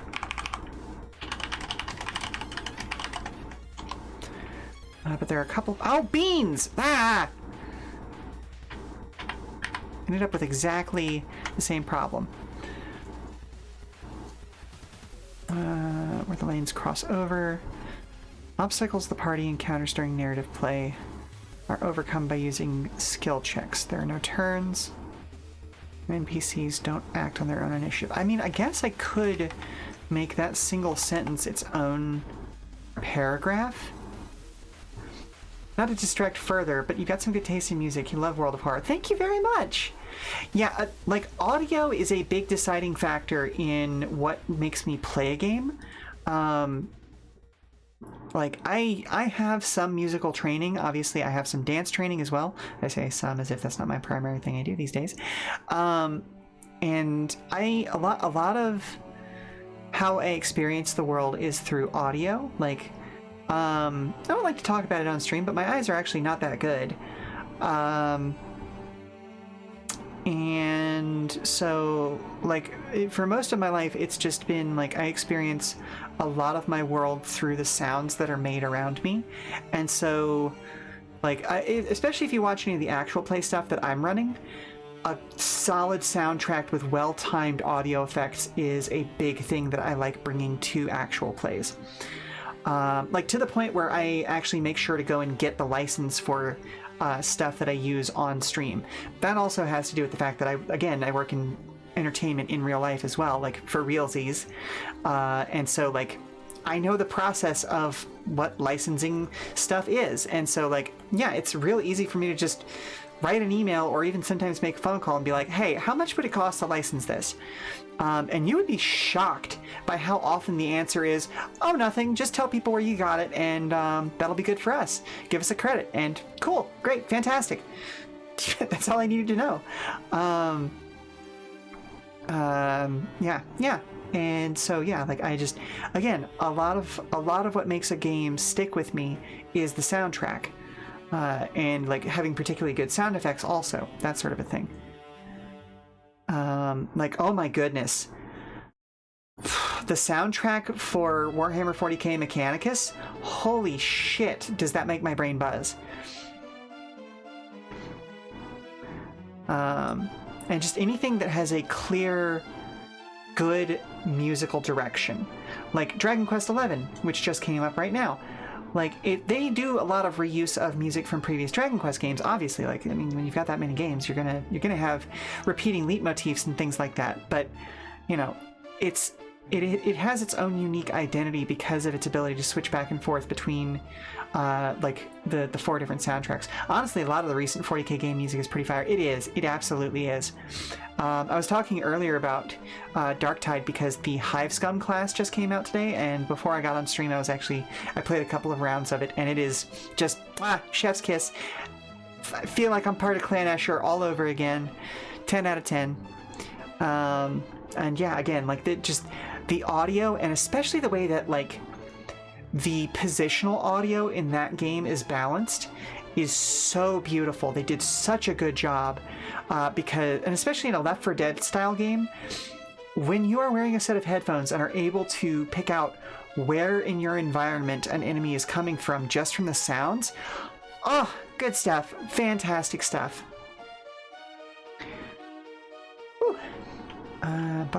Obstacles the party encounters during narrative play are overcome by using...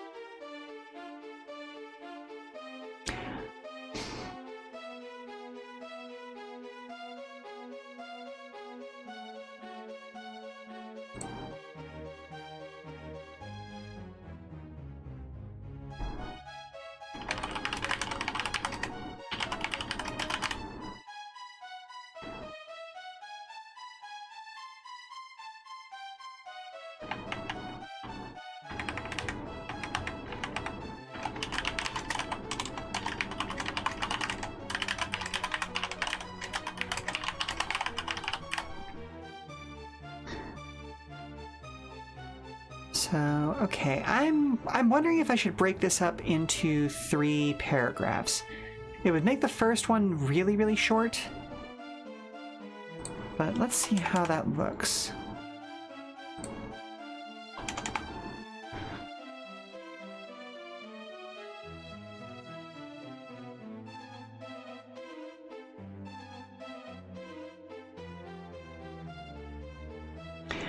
I'm kind of fine with this having some short paragraphs right here because it gives each thing its own kind of section to thrive in, you know?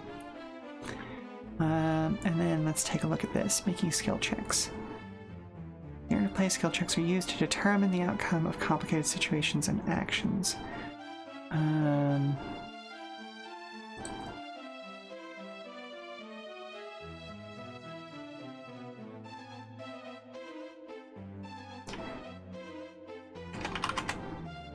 By stilling the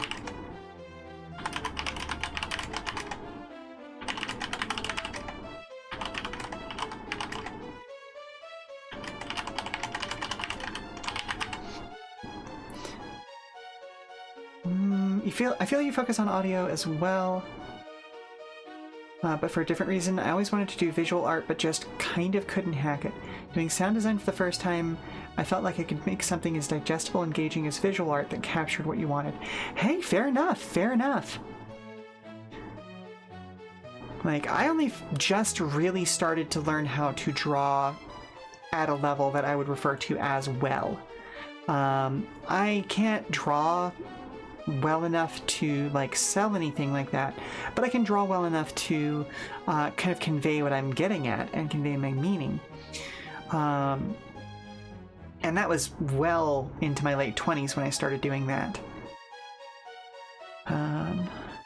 So yeah, definitely feel you there. You gotta find a way that you can engage with the art that you want to make in a way that you feel properly expresses the concepts, ideas, and feelings that you're trying to get across. So I absolutely support that.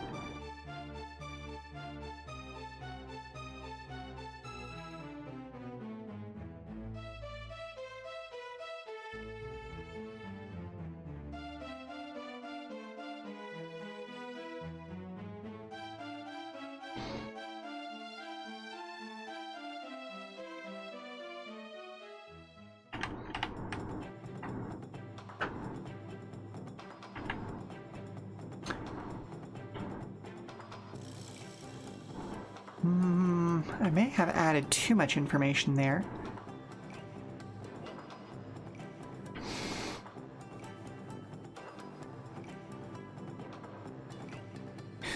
In narrative play, skill checks are used to determine the outcome of complicated situations and actions.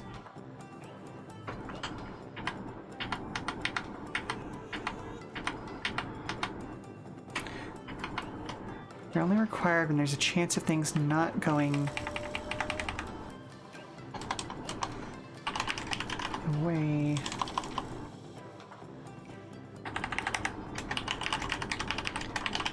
planned. Making a roll might change the direction of the narrative, and when it will move things forward.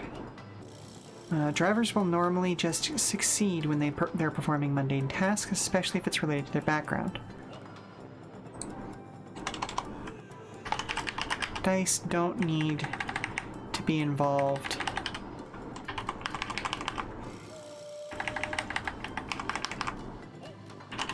If they're just opening a door, driving to work, or talking to a friend. Unless that is, there's something complicating the situation. Sometimes there's dramatic tension building. Character is distracted.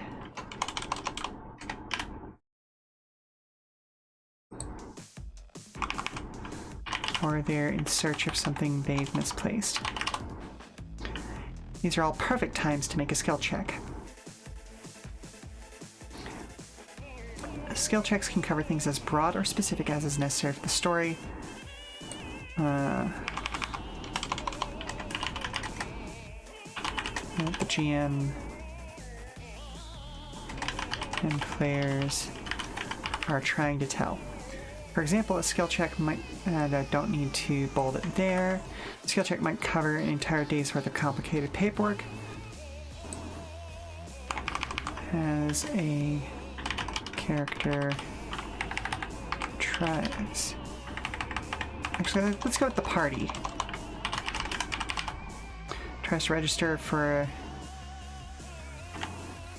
the event. Oh no, as a character tries to register for the event that's central to their next. No, as the party makes more sense there. Tries to register for the event. For an event that's central to their next meetup.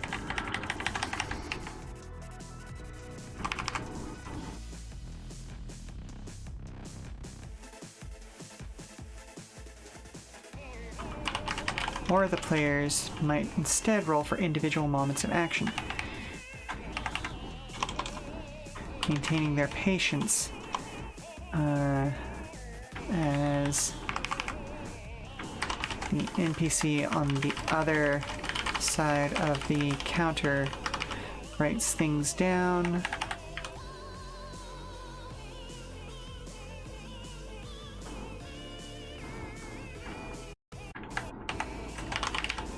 And rushing to get the papers to the registration office on to the next.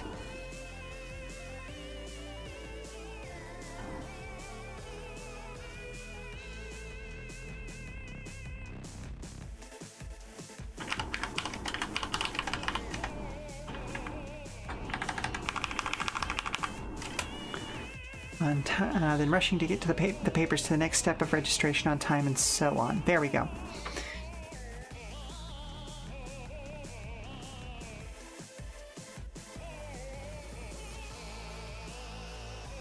I don't like that this got bumped over to the next page. Oh, hello? Hey, what counts as hurt enough to go see Aunt Elena? Oh, sweetie, what happened? Well, Let me see. LaFerlin and I were playing in the forest, and I sort of rolled down a hill wrong. Oh, it's okay, Fatty. No, I'll get it taken care of. We'll get to some basic bandages, a little bit of balm on there. It's just a scrape. We'll get it taken care of. It just feels worse than it actually is. Okay, well, let's see. Yeah, we're at that time, so I'm gonna go ahead and take a break. We got a commercial to run anyway, and then we'll come back and figure out how I want to break this up, and if I need to kind of remove some of the stuff I just added to kind of bring this back all onto the same page. Yeah, we'll be back in 5, all right? So stand up, stretch, do all that good stuff. We'll be back soon. Alrighty. Yeah, it's gonna sting, but you know, the sting will go away in a few minutes, I promise.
we are back, and I am breaking up the wall of text that was happening there.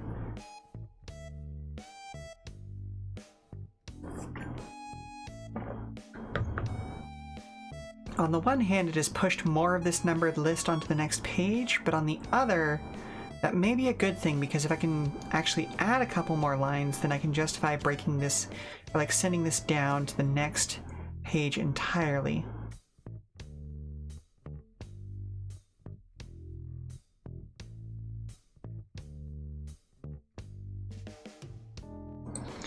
So, in narrative play, skill checks are used to determine the outcome of complicated situations and actions by distilling all of the scene's variables, all of the characters,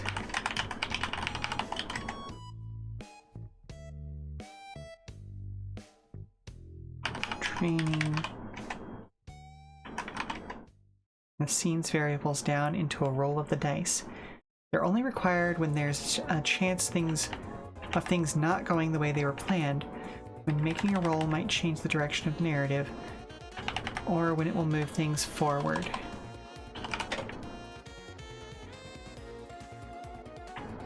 When it will help decide how things move forward. And we'll go with how the scene moves forward.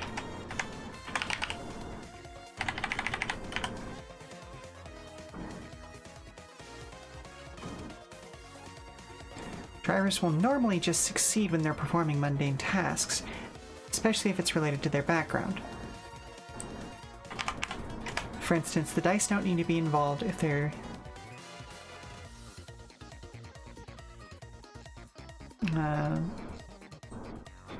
if a character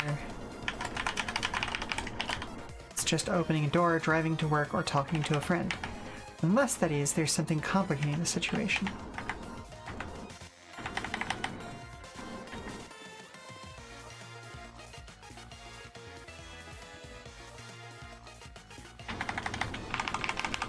Some exceptions to this would be when there's dramatic tension building.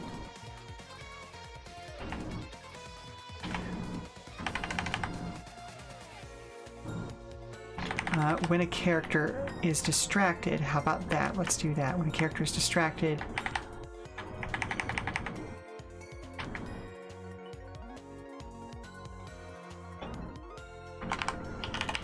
when they're in search of something they've been misplaced,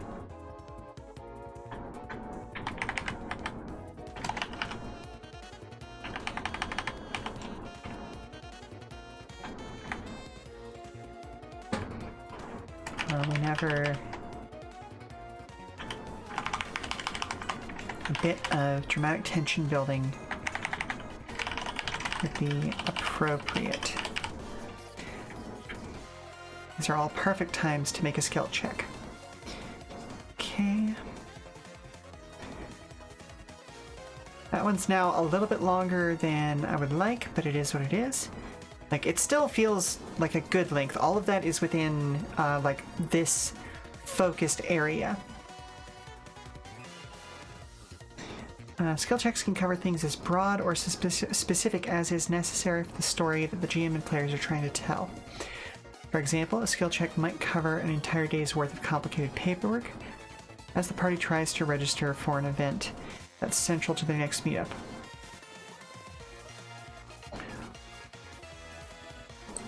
Or members of the party might instead roll for individual moments of action, maintaining their patience as the NPC on the other side of the counter writes things down, then rushing to get the papers to the next step of registration on time while dodging through dense crowds, only to have to negotiate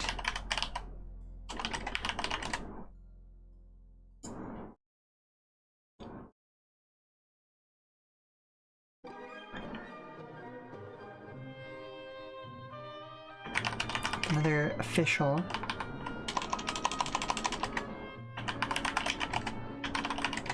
About whether or not their submission is on time.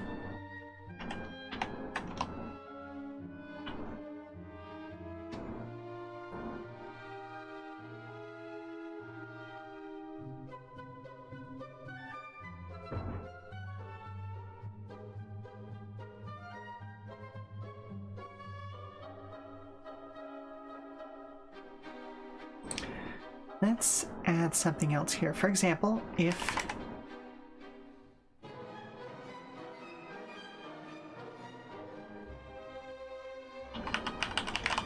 getting registered for an event isn't an important part of the story, then a single skill check might cover the entire day's worth of complicated paperwork.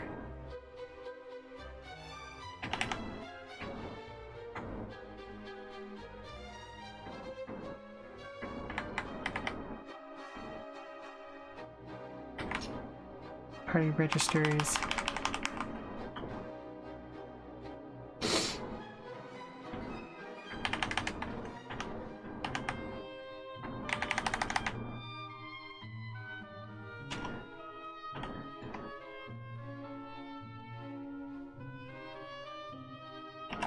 If instead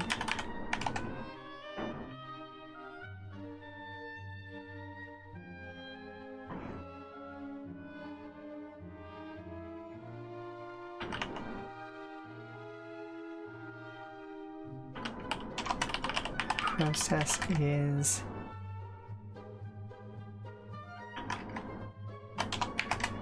an important part of the tale being told.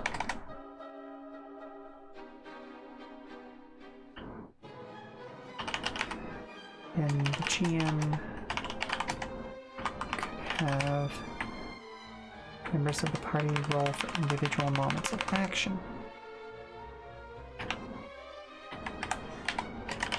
Such as maintaining their patience. It's the NPC on the other side.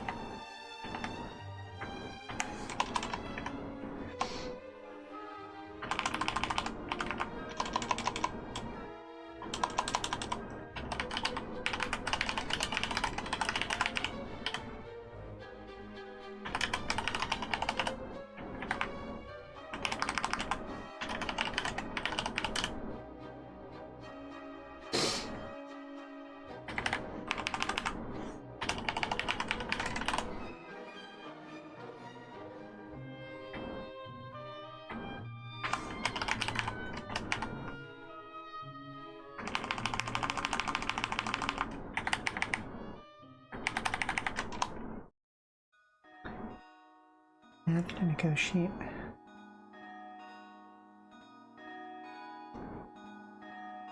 Official about whether or not their submission counts as on time.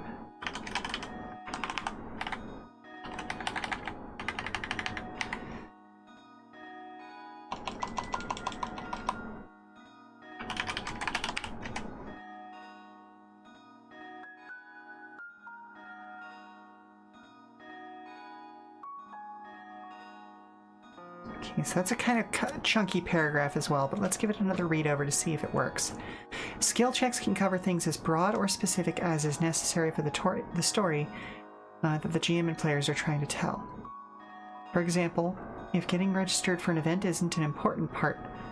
oh, I used story twice there.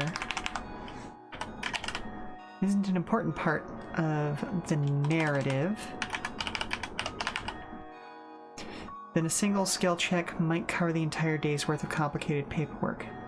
If instead the process is an... did I use important? No, I didn't. Right, yes I did. Integral part of the tale being told, Then the GM can have members of the party roll for individual moments of action, such as maintaining their patience as an NPC inspects their vehicles and carefully makes notes, followed by rushing to get the papers turned in while dodging through dense crowds, followed by dodging through dense crowds.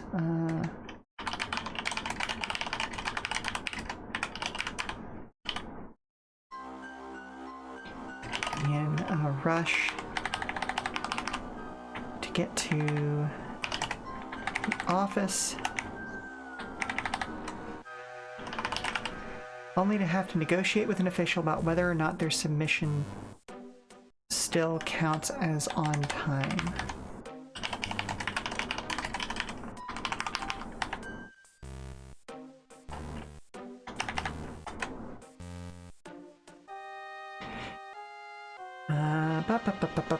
Okay, cool. And that bought me enough column length that I don't feel bad about putting a break there.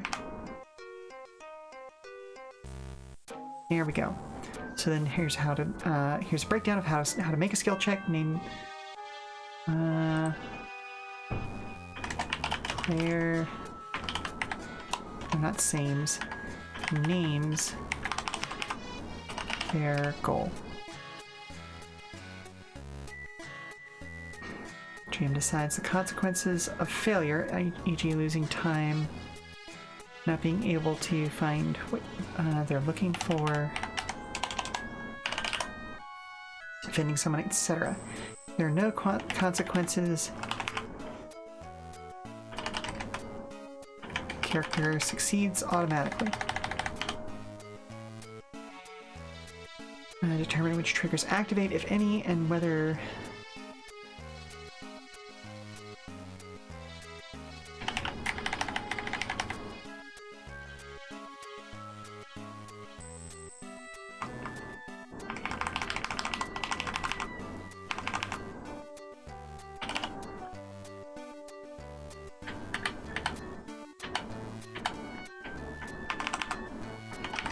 player and the GM are invoking the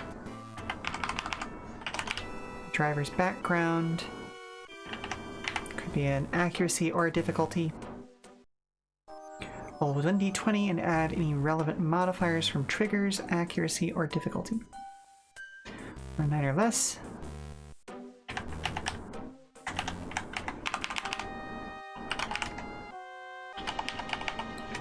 Skill check. The character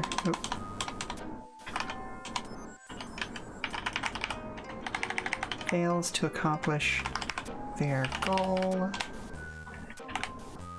and suffers the established consequences.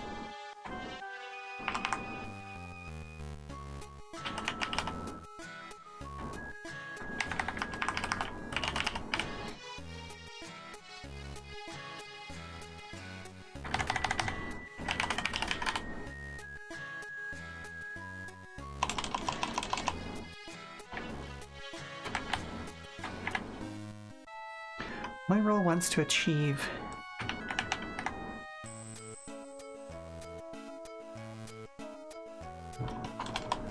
a goal and stick with the result.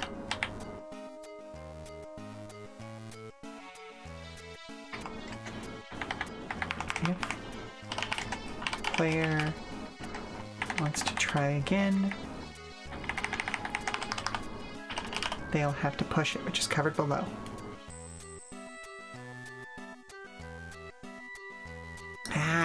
These little single word dangling bits are what's going to kill me. That's the entire reason why we've gotten slowed down. If other people want to help,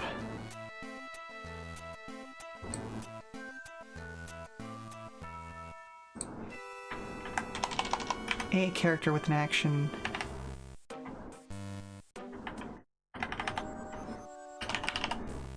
their player is still the only one who rolls. However, they do gain +1 accuracy no matter how many people are helping. Doing this means that everyone involved suffers any consequences or complications or consequences of the possible failure.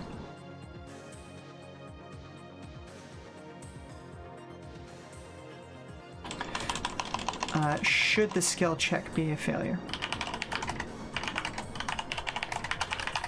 Result in a failure. There we go. Difficult, risky, and heroic rolls before you...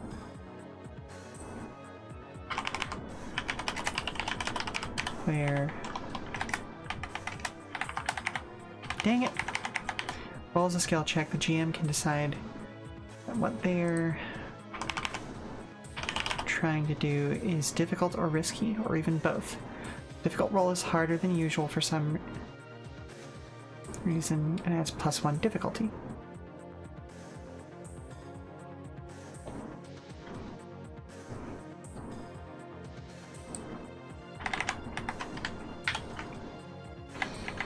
Risky roll has clear and obvious complications.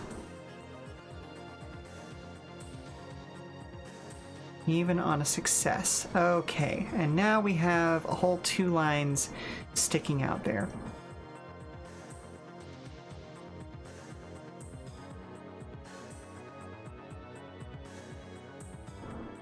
So let's make that bold.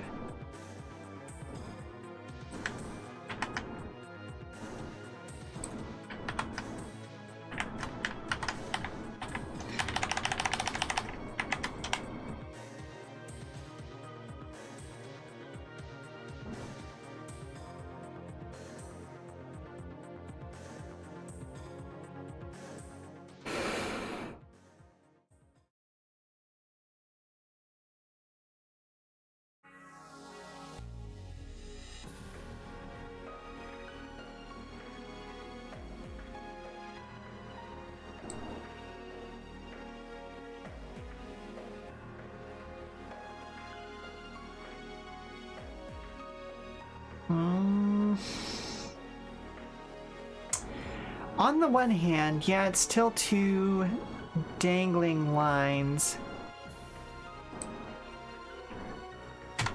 You know what? Let's do this. Let's just column break that entire section to the top of a new column.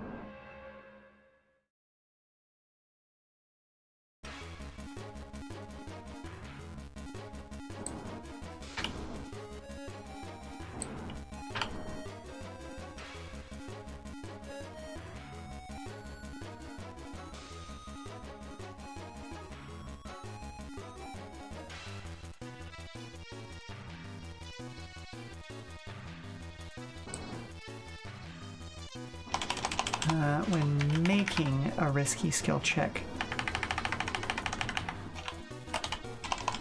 the character always suffers the consequences, or a lesser version of them.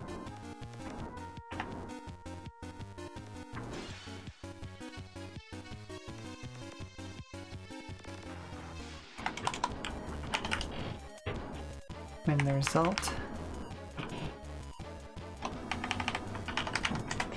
on the D20 is anything other than a 20. A risky skill check still succeeds as usual on a 10 plus, but the character suffers the consequences anyway.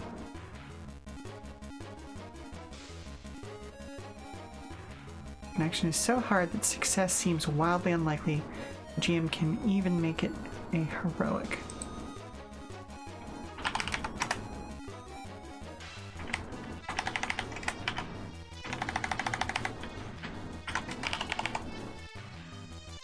A heroic roll is only successful on a total result of 20 plus, and the character making the attempt also suffers the consequences if the result on the D20 is less than a 20.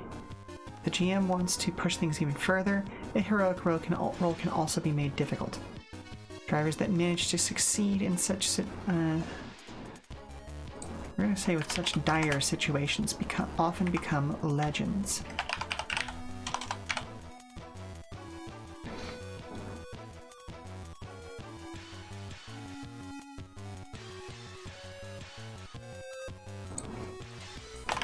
Finally, the GM can always declare that a skill check can't be made under the current circumstances.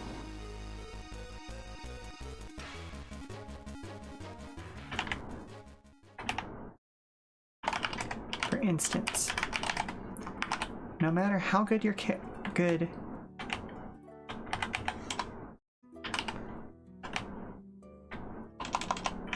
is at acting unseen or unheard,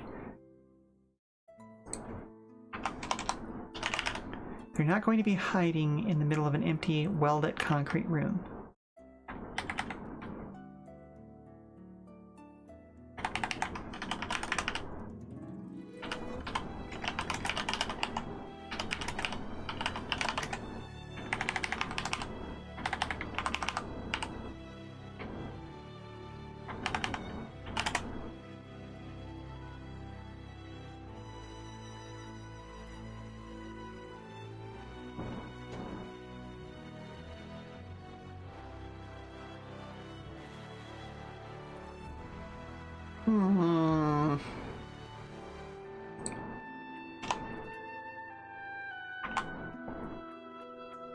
Pushing that to the next column pushed this paragraph down far enough that this wasn't able to be the start of the next one. So I think I'm going to leave those 2 lines as they are.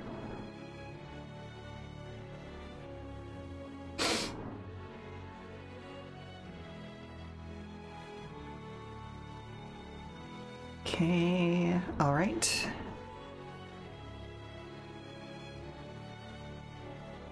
Oh boy. Okay, I'm having to go back and check individual paragraphs because of the fact that I'm trying to remove the you of it, you know? I was just going to continue rolling on, but you can see that this is going to be a much more in-depth edit than I was hoping it would be. Failing a skill check doesn't necessarily mean the situation is unsalvageable, but it does mean the character didn't accomplish their goal in that moment.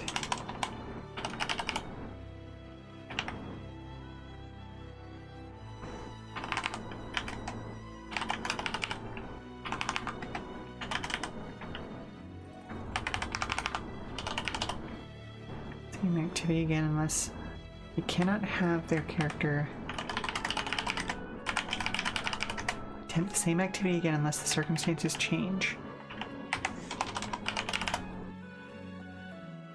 As long as the skill check isn't risky.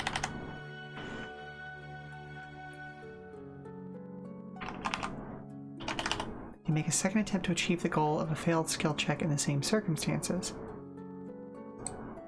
That will cost one. This is called pushing it, and if they do this, the character does this. Skill check immediately becomes risky.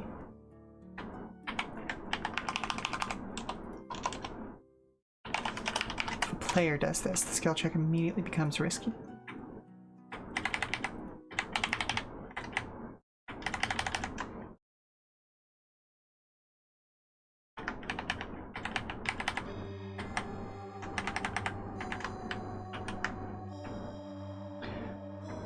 Under the right circumstances, the GM might allow them player to push a check that was already risky, at which that point that check becomes heroic. A heroic check can never be pushed further.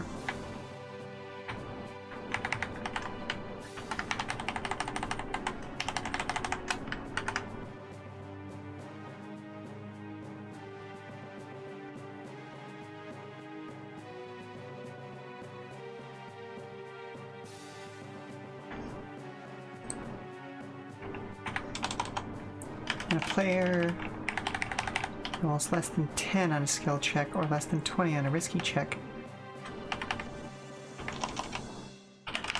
their character suffers the established consequences. Since NPCs don't act on their own during narrative play, these complications are the main tools the GM has for responding to failed player actions.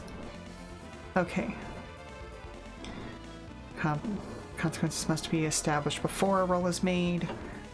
While things may snowball, the situation continues to get out of control. The only immediate results of a failed check are the consequences they were established before dice were rolled.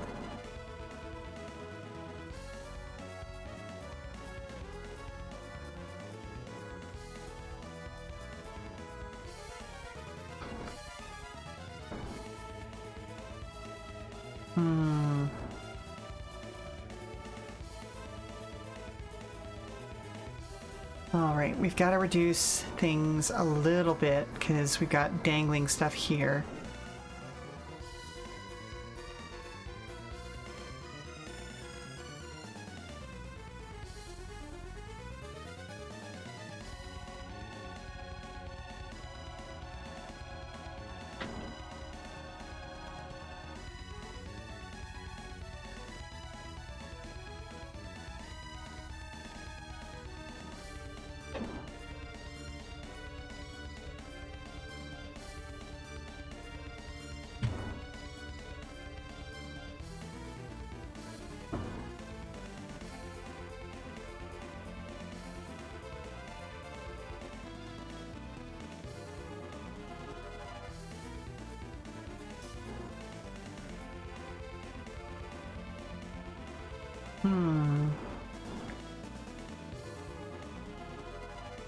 Player rolls less than 10 on a skill check.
Well, that didn't help at all, because I actually ended up with more material there.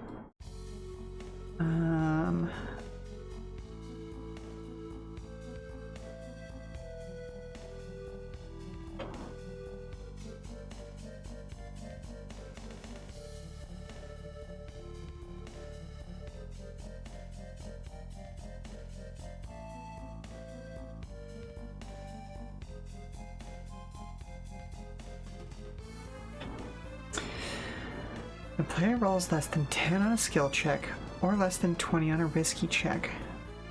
Their character suffers the established consequences.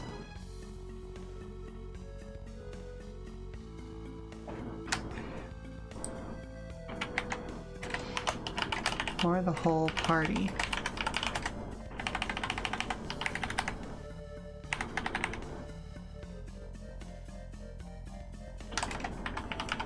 In certain circumstances, suffers the established consequences. Since the NPCs don't act on their own during narrative play, these complications play a part in shaping their actions and are the main tool the GM has for responding to failed player actions. The GM must establish these consequences, the consequences of failure, before a roll is made. While things may snowball if the situation continues to get out of control,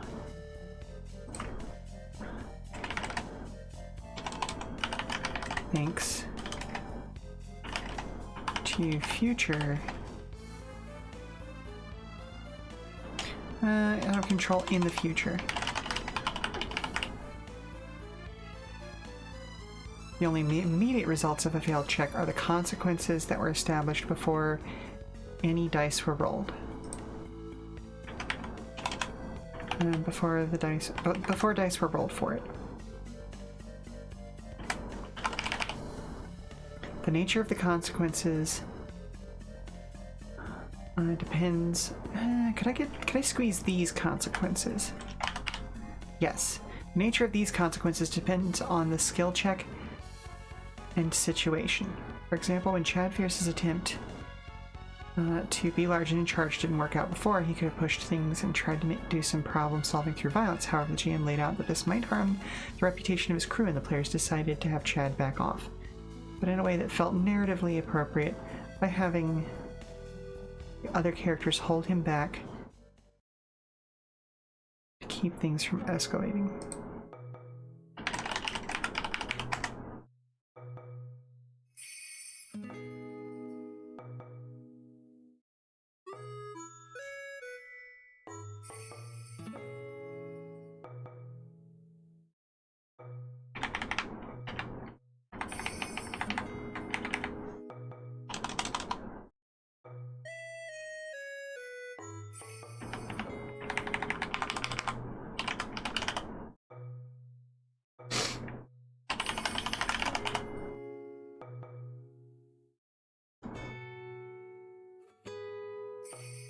Here are some examples of consequences or complications that might apply to a roll. Okay.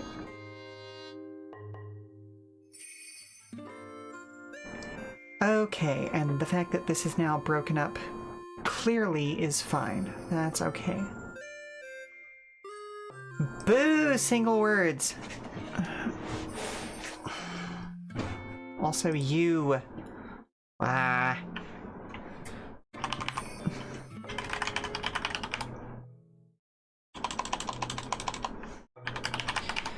Driver tries. Jump from one building to another and doesn't make it. They're going to get hurt.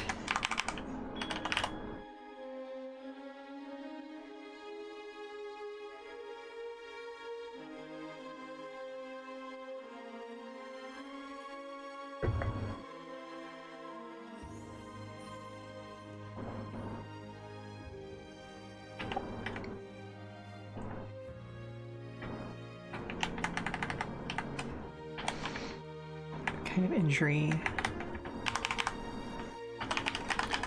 Character sustains. Should be agreed upon as part of figuring out the consequences.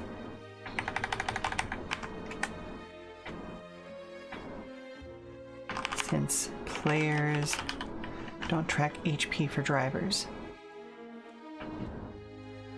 A narrative effect for this injury.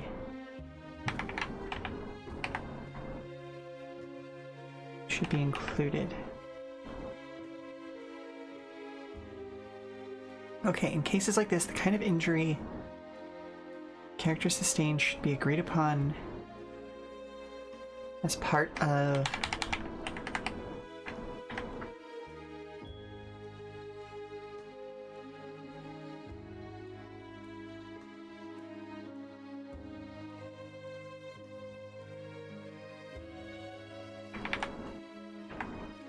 injury and its narrative effect.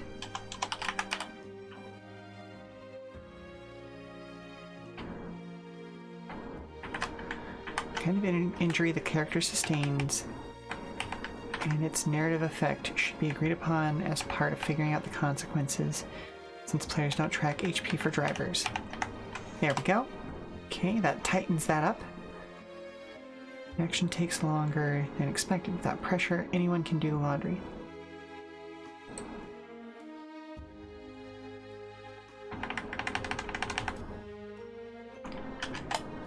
Character trying to clean their pants after spilling chili on them right before the big race, however, is stressful.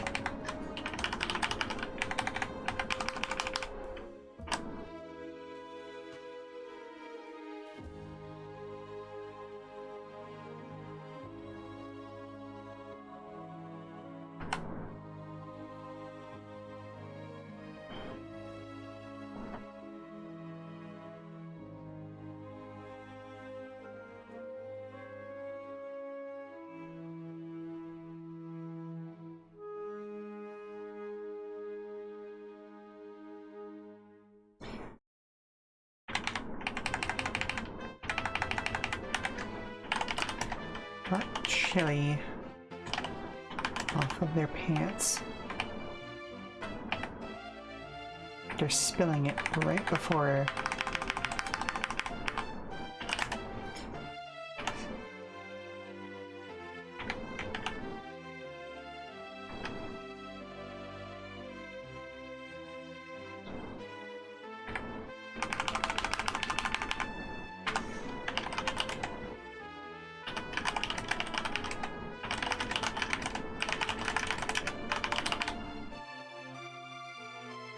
It take longer than they can afford. How about that? I also just realized that once again the text is probably a little bit small on this. We're almost 3 hours into the stream, and I just realized that. Woohoo!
Oh, yes? The firebrand girl's bug inside again. Again? Did he let go of it or does he still have it? It's in a jar, but Lynn's looking at it like it's candy. At this point, I feel like they're bringing them inside to keep them warm or something. Okay.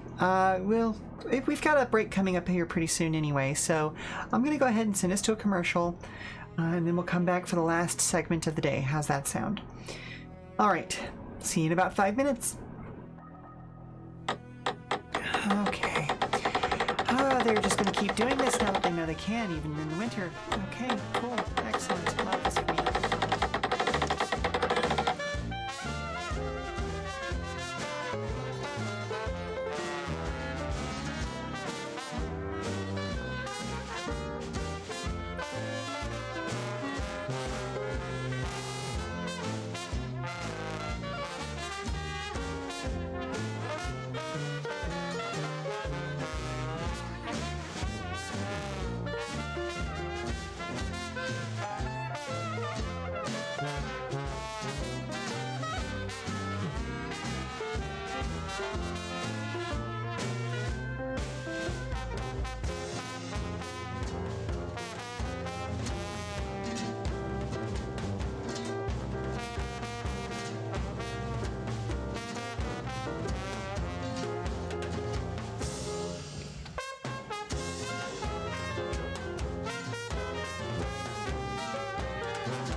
I decided to have a butter cookie right before I came back. That was a mistake.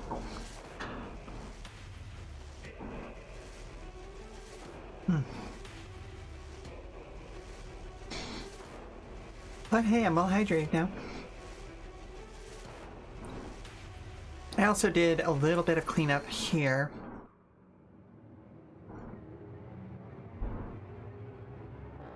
Which I think worked well.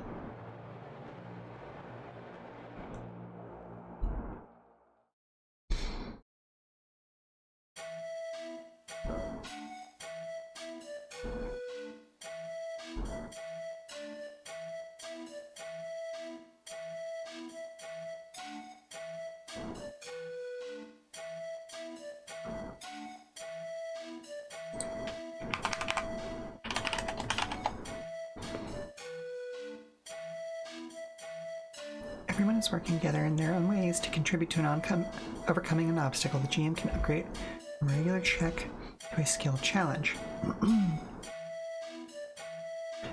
Every character involved makes a relevant skill check. Success is determined by the proportion of successful rolls.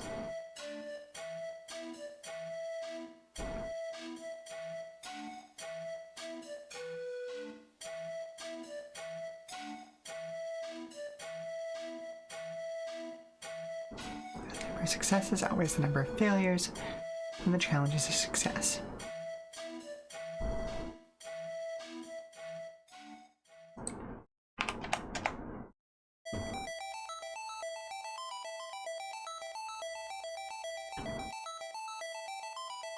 It's the other way around, however.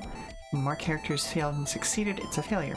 If the same number of people succeed and fail, and success is online. Flip a coin or roll another die to determine the ultimate results. Skill challenges are a good way to extend the narrative impact of rolls beyond.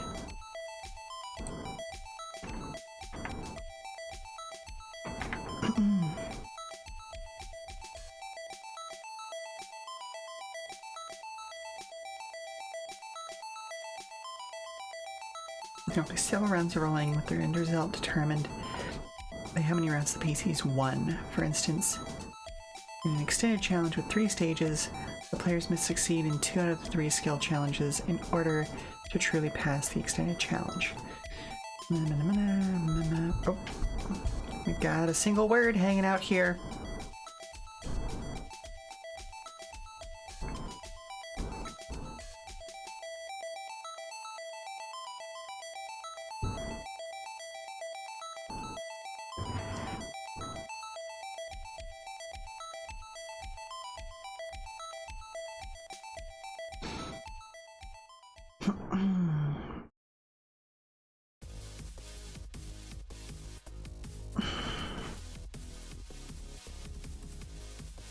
Okay, I may be able to get rid of the skill challenges and like even extended challenge just with the use of clocks.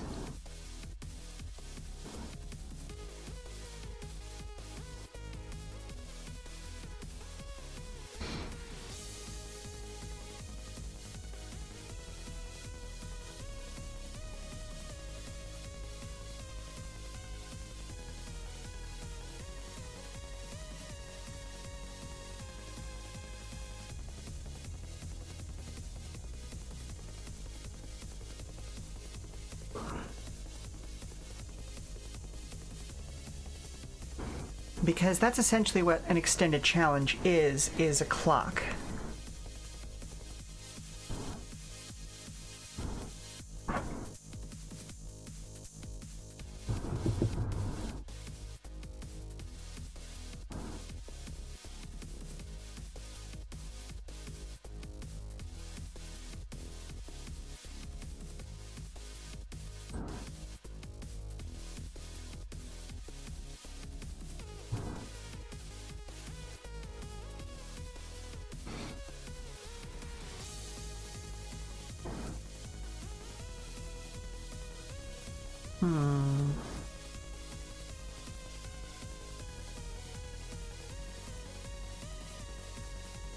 This one's a tough one because I like giving options for how things can be done, But I feel like an extended challenge is really just another way to do a clock.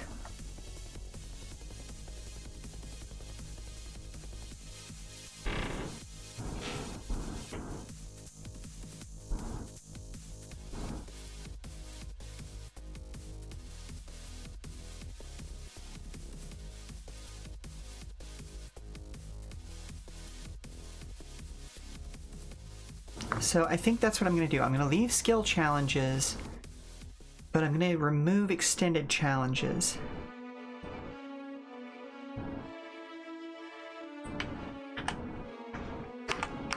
And instead bring in clocks, because clocks do a better time on extended challenges than extended challenges do, in my opinion.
Alright, so let's read through this. I feel like it's going to need to be broken into a couple of paragraphs, but let's give it a read. For example, to help ensure success in the upcoming race, the crew decides to walk the track and talk to some locals before the event begins. One player uses their character's charm to sweet-talk a nearby vendor, while another wanders the crowd, listening for the word on the street. At the same time, a third character finds a good place up a mountain trail to spot important things about the track from above.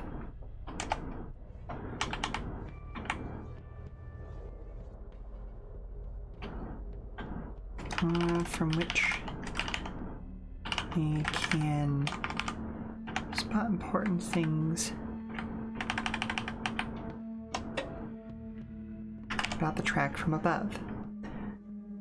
Though the second player rolled poorly, meaning their character didn't hear any useful rumors. The others fared much better. As a result, the vendors shared that there was a recent rock slide, alerting the crew to one possible obstacle, and the third crew member saw a broken down vehicle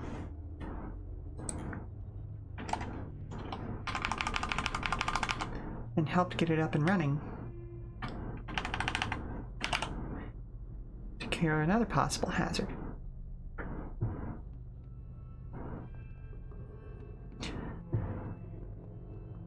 Okay, so let's do a quick edit on clocks. We'll do a column break here so that clocks still start off on the next page.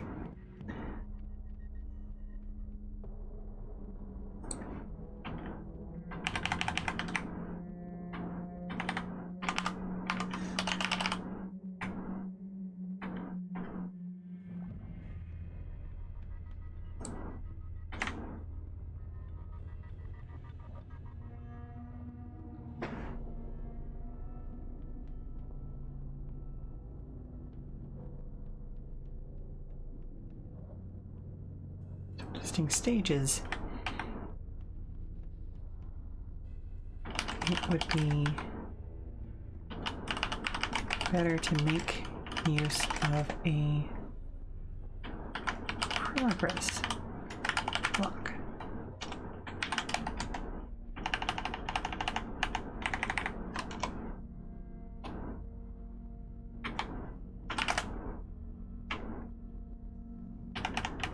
There's a circle divided into segments. See examples at right. Oh, let's see examples below.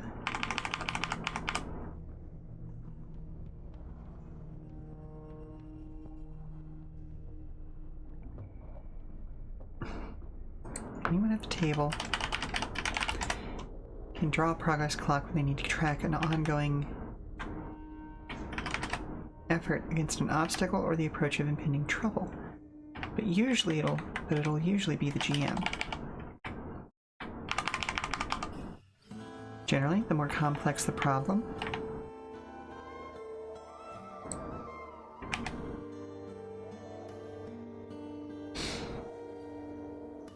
the more segments in the progress clock.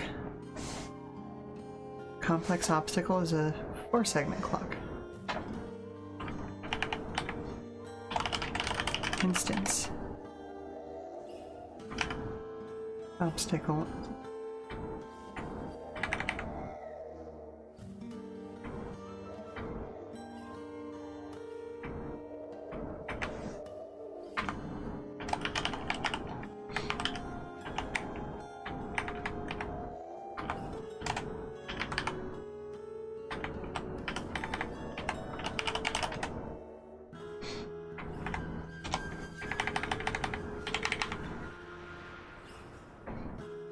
Okay, let's take a look here.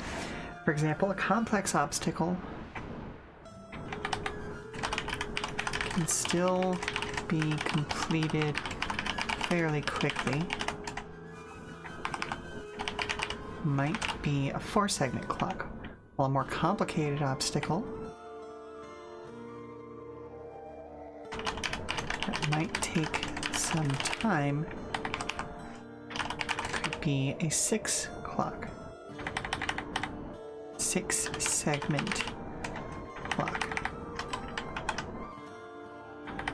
And a truly daunting obstacle can be represented by an 8-segment clock.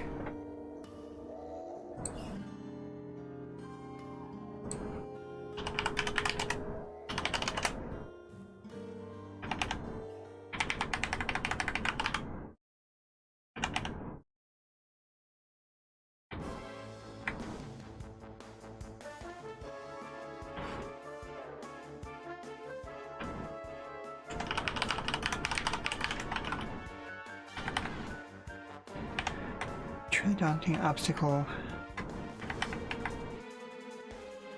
could require an 8-segment clock.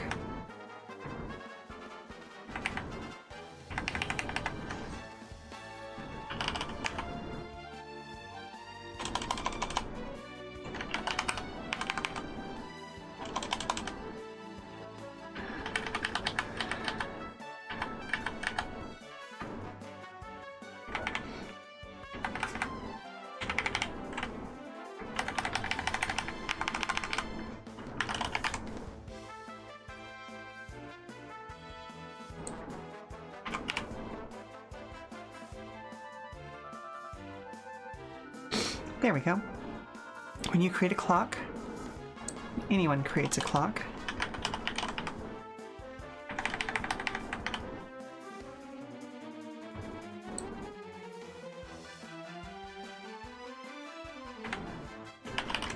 should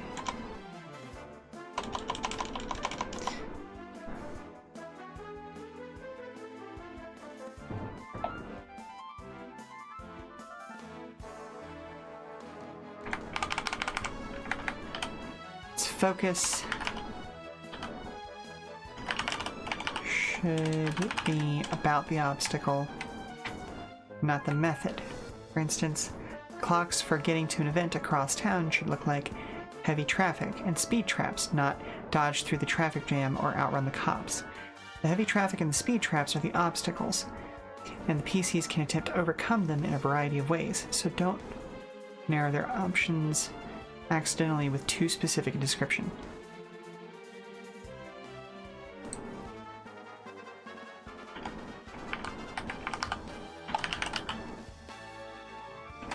Specific of a description might narrow, intentionally narrow their options.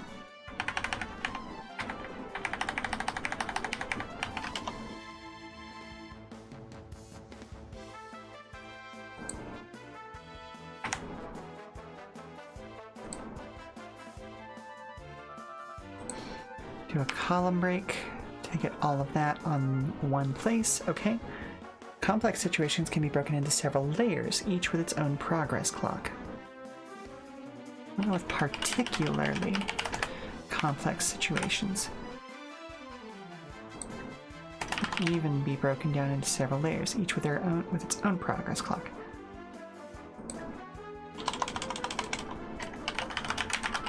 For instance, getting to a race at a major event on time might have another traffic clock, an event check-in clock, and a reach the concourse clock.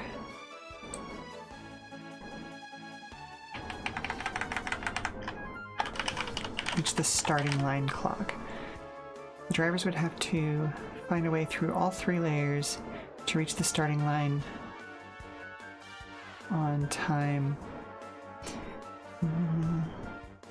No, okay, that's the reason. That's the reason why I changed it from starting line to concourse.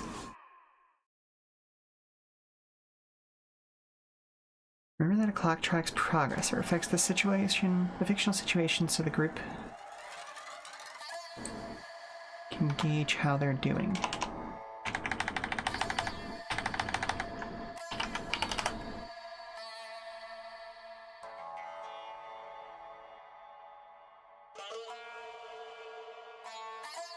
It's like a speedometer of in a car.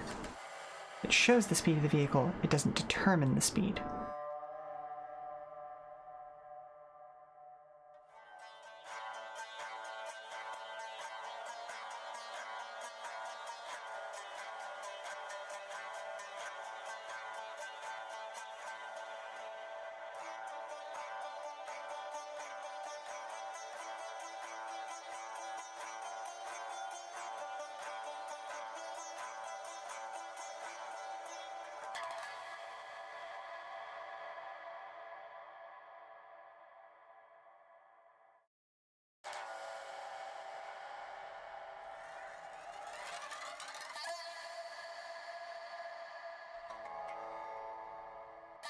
Okay, and that actually gets all the basics of clocks on a single page before introducing types of progress clocks.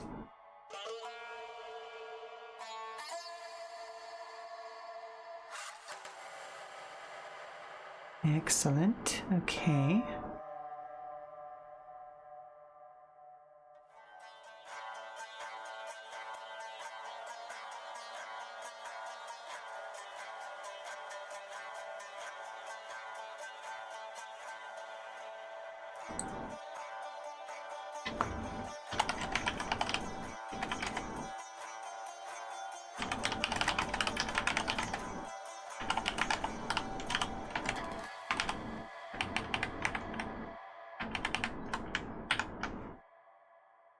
To represent a race. PCs might have a progress clock called Escape, while the rival crew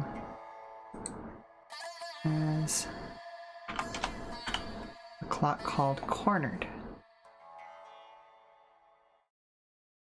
PCs finish their clock before their rivals fill theirs, they get away. Otherwise, they're cornered and can't flee before suffering the consequences. If both complete at the same time, the player characters escape for the moment, but their rivals are in hot pursuit.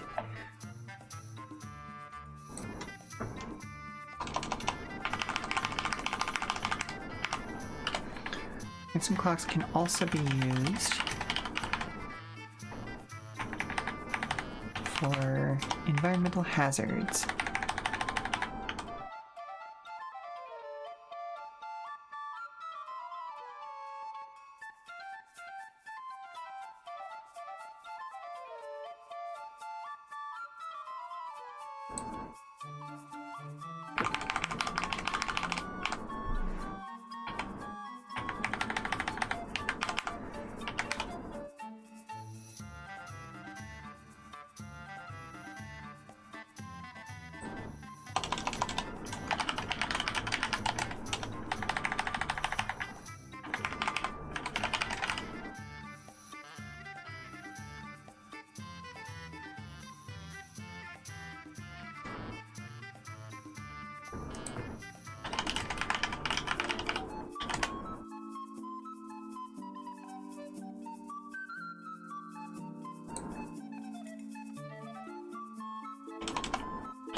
Ah, beans. We've got info popping over onto the next page.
There's a back and forth happening, a tug of war clock.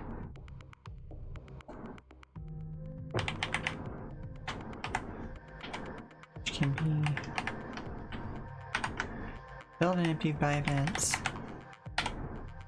Can be used to track it. For instance, the GM might make a strike clock to indicate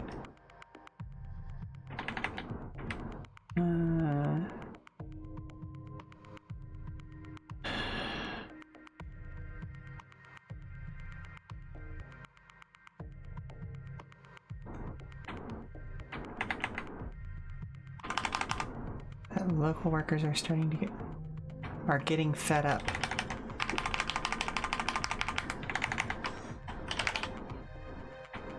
Over poor treatment. Some events, some actions take the clock up, and others will take it down. Once it fills, the strike begins, creating either complications or opportunities for the players depending on whose side they're on.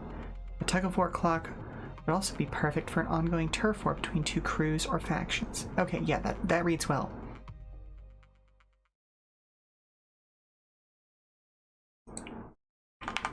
Some projects take a long time.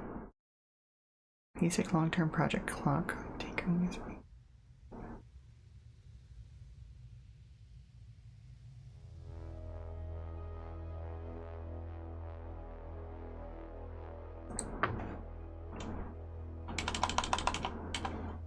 Clocks can be added or subtracted,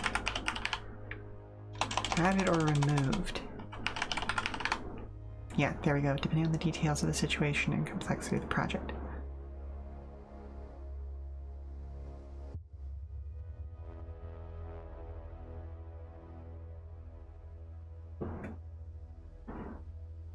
Oh, nerds. Okay, we've got two lines going on here. Most factions have long-term goals, but when these become important to the player characters, to the PCs,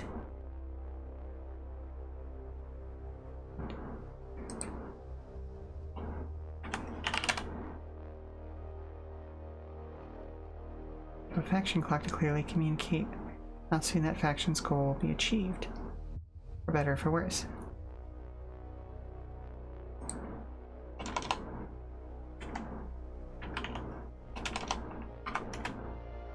When the drivers have downtime, the GM chooses what faction clocks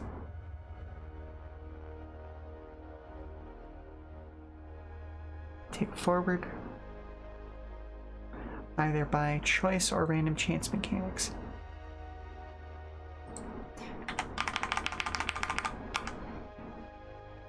In this way, the world around the PCs becomes dynamic.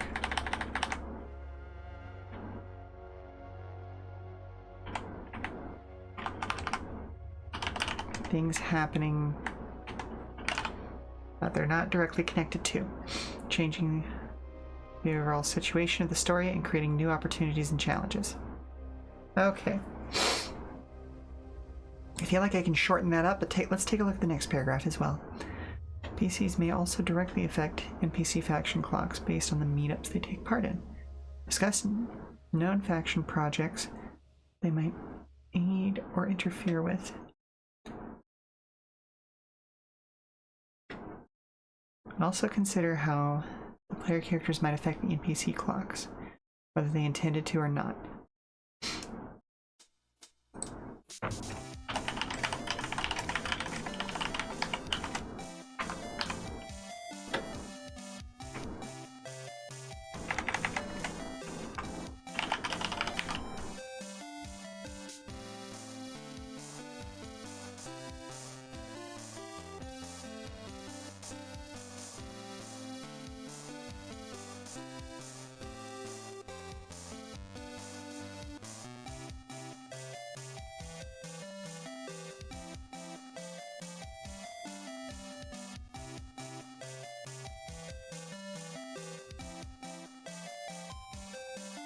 That feels repetitive. Am I wild there?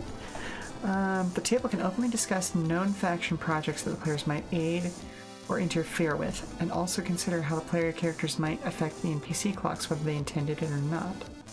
Yeah.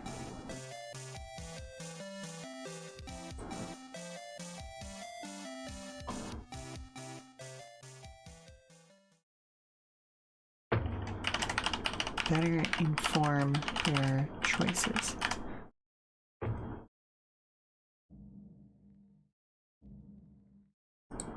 We'll go with the GM and party. Can openly discuss known faction projects that the players might aid or interfere with to better inform their choices. There we go. Okay. Yeah, that feels okay.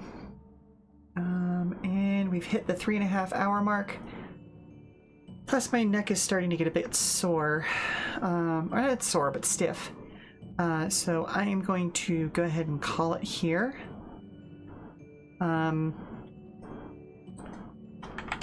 Make a note to myself. Mark here.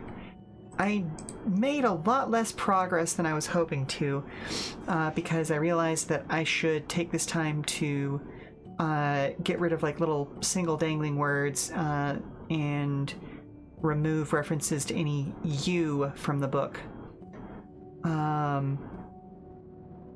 But that's neither here nor there. Let's go ahead and head back over to the just chatting screen.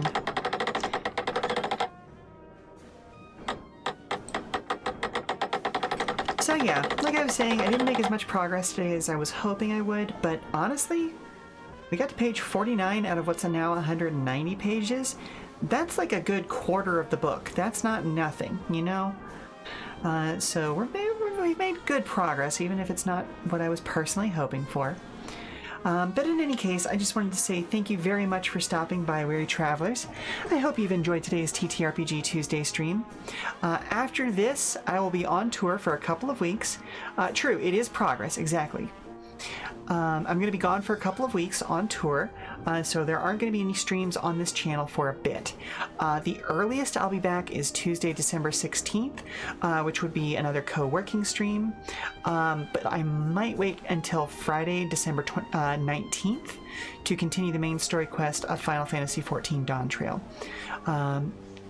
to keep track of when I'll be back and just, see about our daily announcements and check-ins from the Come and Go, keep an eye on our blue screen at Come and Go Tavern. I've been your hostess, Sheela Ornthalis, and if you need to prop your feet up for a little while longer, we've got some more entertainment coming up soon via a raid, so let's take a look at the menu and see who's online right now. And I have a feeling I know who we're going to go visit.